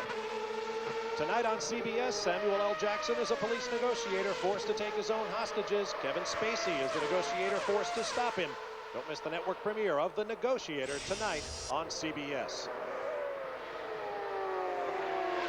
Welcome to Portland International Raceway. If you're just joining us, Bob Varsha along with Derek Daly, Roush Shaheen, and Jan Beekes. We're about 11 laps, coming up on 10 laps from the finish of what has been a very dramatic and very exciting kart Grand Prix of Portland here at Portland International Raceway. It took several attempts to get the race started. There have been a number of mishaps along the way. But through it all, this man in the black Chevron car for Newman Haas Racing, Cristiano Damata, has been at or near the front. Bruno Junqueira has hauled himself up the top 10, and he is now on the gearbox of his fellow Brazilian. An 830 horsepower battle for victory here in Portland. And it has not been easy for Cristiano Damata all day long. He tried to run down Kenny Brack and could not pass him, so Bruno Junqueira's teammate Kenny Brack went out when the left rear wheel fell off after a pit stop. And then Bruno came on strong, and he is still coming on strong. He gets a radio message every time he goes by the pit. Bruno, you have your button. Let's get with him. The button, of course, is the overtake button. It gives him more fuel, and at times it will adjust the timing on the car to give him more revs, but it said use everything you have to run him down. He is now closer. Roush Shaheen. Well, Bob, there might be one other thing in the favor of Bruno Junqueira. If you remember at the very beginning of the show today, I told you about the fact that the Bridgestone tire engineers had to give the Ganassi crew a few extra sets of fresh tires because a couple of sets were damaged by a tire pyrometer at the very beginning of the day. So maybe Bruno has a little bit fresher set than does Cristiano Damata, because as you know, they only get 7 sets for the weekend. Now Junqueira looking for his second career win. He picked up his first last year on the beautiful road course at Elkhart Lake, Wisconsin, known as Road America. As for Damata, he has 6 wins already in his career, and among those 6 wins, one example of each of the 4 types of racing circuit that make the Kart FedEx Championship Series one of the most difficult driving challenges in all of motorsports. The big super speedways, the short ovals, the permanent road courses like the one we have here in Portland, and the temporary street circuits. Here's the view from our Honda Skycam as the gap ebbs and wanes between these 2 young Brazilians. It is so even. I'm trying to see where Bruno catches. It appears to be under the braking zones, only in, I know at the festival curve, but under acceleration down the long front straight, Damata definitely gets on the power well, and Bruno is not close enough to him to chance a pass. Let me correct myself. Bruno Junqueira also has an oval track win. He did it at Motegi, Japan earlier this year. So 2 victories for him. And I've also taken the lead in the mixed metaphor championship. Waxes and wanes, ebbs and flows. We're doing both right here. But it's all good stuff. Remember that. You know, that was a good point that Roush Shaheen made about the fresh tires. But now that Bruno has run, how many laps? More than 12, 15 laps on this set. Now the newness has just gone off, and maybe he's now more equal with Cristiano Damata. But Damata can see his mirrors now full of Junqueira in the target car. Frank Kitty still trying to hold off Townsend Bell, but Bell is now doing the fastest laps he has done all race long. They're both in the 60.8 second range. So Frank Kitty matching Bell lap for lap. You know what? Townsend Bell may not finish on the rostrum, but to finish 4th, it's a great result for him if he can pull this off. It's been an eye-opening race for the rookie here today. He already leads in the run for the Jim Truman Rookie of the Year award over Mario Dominguez. Cristiano Damata's father, Antonio, looks on, jaw set. I mean, Junqueira definitely closes up in the braking zone. There's Jose Junqueira. So the 2 dads are here, so this will be a celebration no matter how this finishes. He's closer. You can see it. Absolutely. He is closer than ever here. If Cristiano gets traffic or makes a slight bobble here, Junqueira is going to be all over him. 7 laps to go, less than 14 miles remaining. Bruno's team is egging him on here. They are saying, use the button, overtake, push, push, push. We monitor the radios right here. I mean, he can't push anymore. Well, they have to be so careful around this track because it is slippery out there. We saw what happened to Adrian Fernandez, although these guys are now on tires fully up to operating temperatures in excess of 200 degrees Fahrenheit. You get to relax just a tiny bit down that back straight, although it is a long curve. You relax a tiny bit, and you work hard. Then, as soon as you get top gear here, you can relax just a little bit. Look at your pit board on the right side. Here comes the festival curves. 6 laps to go. Less than 12 miles remaining. Oh, he's trying to size him up. He's trying to size him up. Christian Fittipaldi's day is over. Killed the engine. He was just told over the radio, so he is out. Third in points. He is done. See the Hans device, the head and neck restraint device around his neck.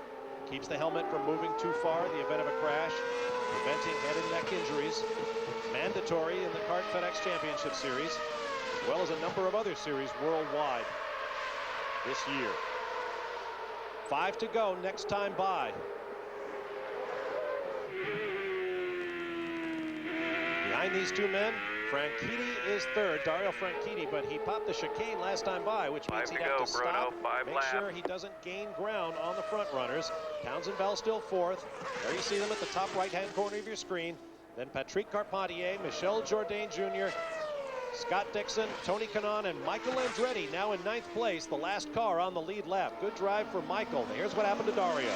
Now, this is the brake zone for the chicane. At a certain time, he knows I'm not going to make it, so he goes through. Now, you're allowed to do this. This is no penalty as long as you do not make up a position, which he didn't, and as long as you do not make up time on the racetrack. And they monitor that the next time he comes around, timing and scoring, look at the gap.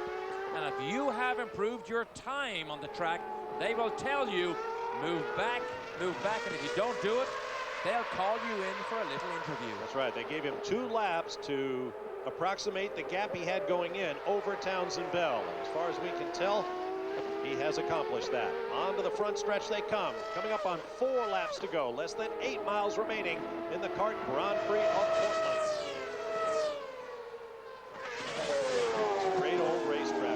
19th year for the Champ cars here. As I mentioned, it was once the site of a village, World War II era shipbuilders. Columbia River flood in 1948 washed away that village. It was turned into a recreational area, turned over by the Army Corps of Engineers to the city of Portland. In the 1960s, they began racing on the roads in the park. In the 70s, they built a racetrack, and in 1984, the Champ cars came for the first time. For those of you with the eagle eye, you see Road to Perdition on the rear wing of Cristiano D'Amata's car. There it is right there. Road to Perdition. That is Paul Newman's latest movie. And believe it or not, Christian Fittipaldi got a big thrill out of going on set and watching actor Paul Newman, of course, co-owns the team, work on that movie. Actor racing driver Paul Newman. Yes. Interesting plot. It's a fella called Michael Sullivan from Ireland, and it's about an Irish gang. Bruno, and I can't wait to hear Tom Hanks on Paul Newman's Irish accent. Should have called you in as a technical consultant. Dialogue coach. Hey, it's not too late. Oh yeah, it is. But the movie is coming out in July.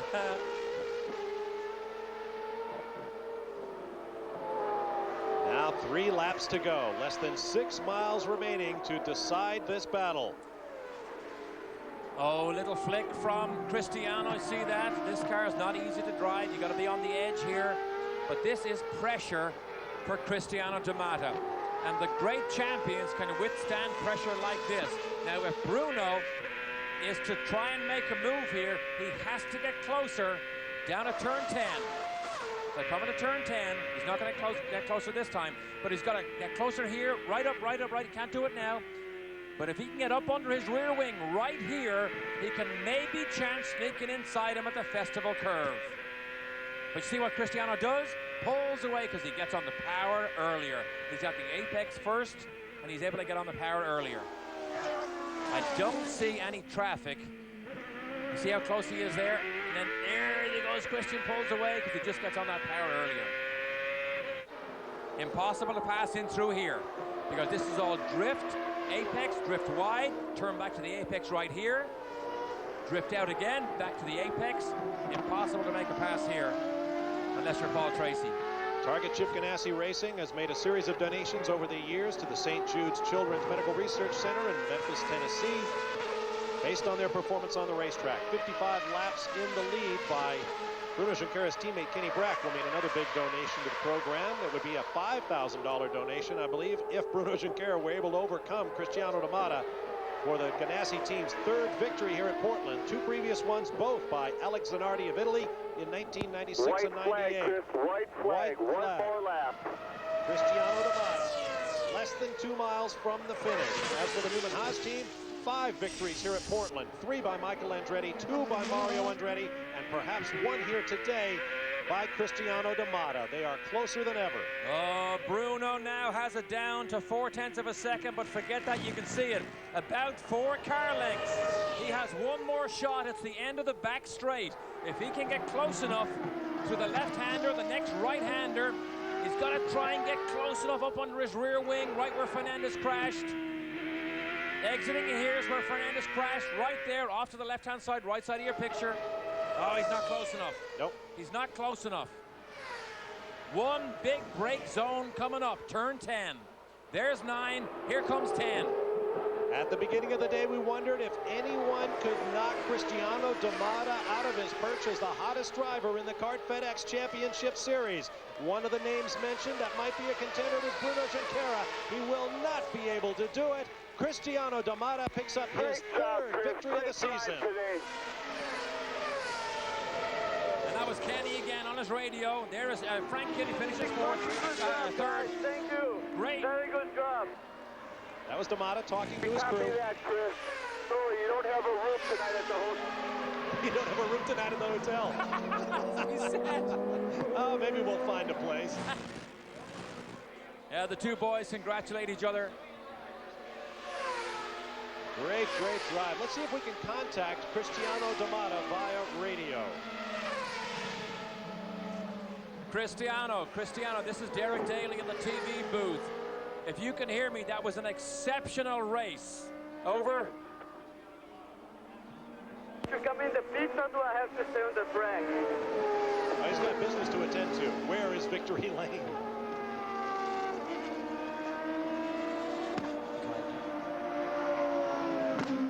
Cristiano, this is Derek Daly.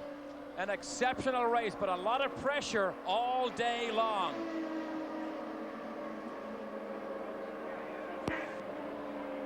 Well, we tried. Chris, stay on the race surface. Go down to pit. I guess we haven't got the connection. Of course, he's only got one hand to thumb the radio button with. As he waves to the crowd en route to Victory Lane. There you see Road to Perdition. Look for it in your local theaters. I'm sure Paul Newman is looking in from Connecticut, where he is starring on stage in Westport Community Theater, doing North Father's Our Town. Great play. And the top of the show, we told you about the fear or the concern. I think the concern is now becoming a fear that this man here could potentially begin to dominate this championship. Did he stop in the right place? Hey, he doesn't care. He could stop wherever he wants to. There's Tim Coffeen on the left side, beginning to unbuckle. Cristiano, the lead mechanic, loves his racing. A man called loves Shorty. his drivers. The only man who doesn't have to have the cockpit surround taken out so he can get out of the race car. To Ralph Shaheen. Cristiano D'Amata down here. Congratulations to all of his crew. Cristiano, quite a battle out there today. He's still got all his crew guys to shake hands with. We'll get him turned around here. He's got to get the Hans device off and his gloves off. It's quite a chore nowadays with the Hans device on. It's a great safety device. Takes the drivers a little bit longer to get it off so we can do these Victory Lane interviews. This is the driver that's starting to dominate. 5 out of the last 8 victories. Last races, he has claimed victory. 5 out of the last 8 races. What a career going here as Carl Haas now comes over, half of the car owners of the Newman Haas team. Let's get him turned around here, Cristiano. Come on. Hats on, the streamer's going off. Cristiano, hey, What a battle out there today. First you had to deal with Kenny Brack, then Bruno Junqueira. How tough was it for you out there today? I tell you, it was one of the toughest races I've ever raced in my life. I was pushing 101% from the beginning to the end. Could never had any time to take a little bit of a rest. It was just 100% from the beginning. It probably was one of the most fun races I've ever drove. It was just qualifying from the first lap to the last one. Was very, very cool. Very nice. Feels very good. Great day to my city, Belo Horizonte. 1-2, me and Bruno. Hey, are you ready to start dominating this series now? Is that what we're looking at? Well, I think it's still too early to say. Well, of course, our main thing is the championship points. And we picked up, I think, maybe 23 points this week. And I'm not sure if we led the most laps or not. But at least 22 points, that's very important. That's why we're feeling better of everything about it. Well, I was hoping your dad was going to be able to join us here in Victory Lane. I see your mom behind you. I know your dad is thrilled. What does this mean to you to win here today in Portland on Father's Day with your dad here? Well, my dad comes to many races. Actually, the 3 races I won this year, he was in all of them. So it's a pretty good thing.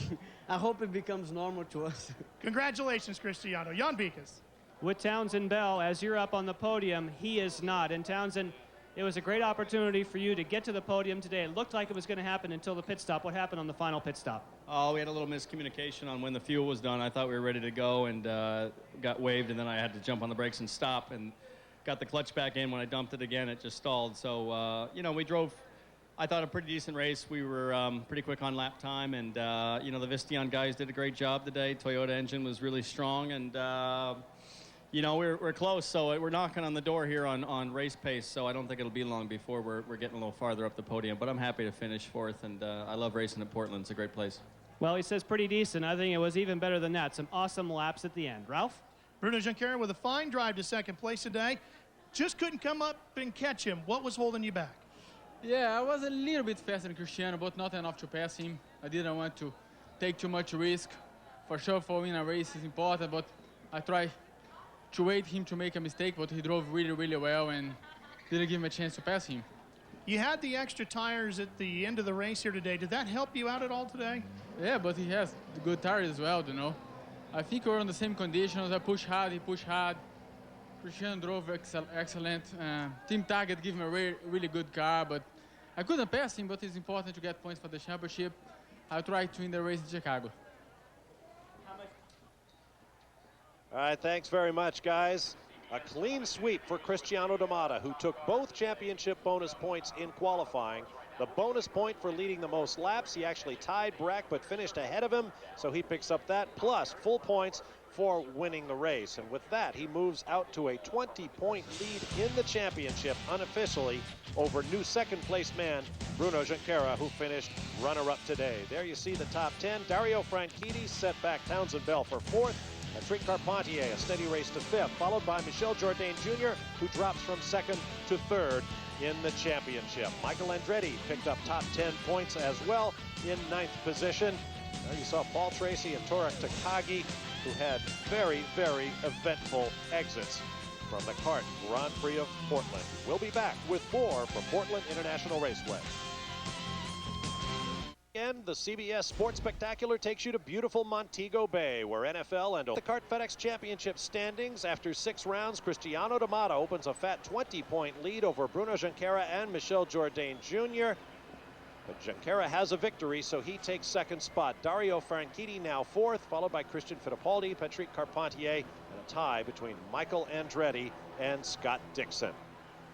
Let's get down to Ralph Sheheen with Dario Franchitti. Well, Dario came home in 3rd, but you had a real close call there at the end, battling with Townsend Bell. Tell me about it when you ran through the chicane. I was just trying to, you know, keep a nice cushion, a couple of seconds on him, but the car was getting more and more loose on the brakes. And I ran through the chicane. That was it. I was quite happy with the pace we were running, but again, I was just trying to stay out of trouble. But big problem was not gaining to the leaders. Once I'd gone through the chicane and not gaining on Bell either, I had to sort of judge my gap. I didn't want to lose too much time to him either and have him pass me when I'm slowing down, trying to, you know, because there was a rule there. You weren't allowed to gain position nor time, so that was the hardest bit. But you know, it was a good result today. Certainly a lot better than Laguna. Tough battle with Townsend Bell. Dario Franchitti brings the cool car home in 3rd. Thanks, Ralph. A good day for several drivers in the field, for Townsend Bell and Mario Dominguez in 4th and 10th place, respectively. The best finishes of their career in the series. Best finish of the year for Bell, Tony Kanaan, and Dominguez. And for Michel Jourdain Jr., despite dropping back in the points, it was his 6th consecutive top 10 finish. He is looking in great shape in the championship. Derek, your final thoughts on today's race in Portland? My final thoughts concerns Kenny Brack for one. What if that wheel had stayed on? Also, interesting, Bruno Franchitti and Townsend Bell all lapped faster than our winner, Cristiano D'Amato. So he's not free and clear and potentially may not dominate. The battle goes not always to the swift or the strong. Be sure to join us in a couple of weeks. We'll be coming to you from Chicago. But for now, there's lots of partying still to come here at Portland International Raceway, where the 19th visit by the Champ Cars has produced the 64th career victory for the Newman Haas team. And the first at Portland for the man on the left of your screen, Cristiano D'Amato. So for Derek Daly, Ralph Sheheen, and Jan Bikas, I'm Bob Varsha saying so long from Portland International Raceway, where Cristiano D'Amato has won the Kart Grand Prix of Portland. As I mentioned, be sure to join us in 2 weeks when the Kart FedEx Championship Series on CBS continues with the Kart Grand Prix of Chicago. Saturday, be sure to tune in to CBS Sports for live.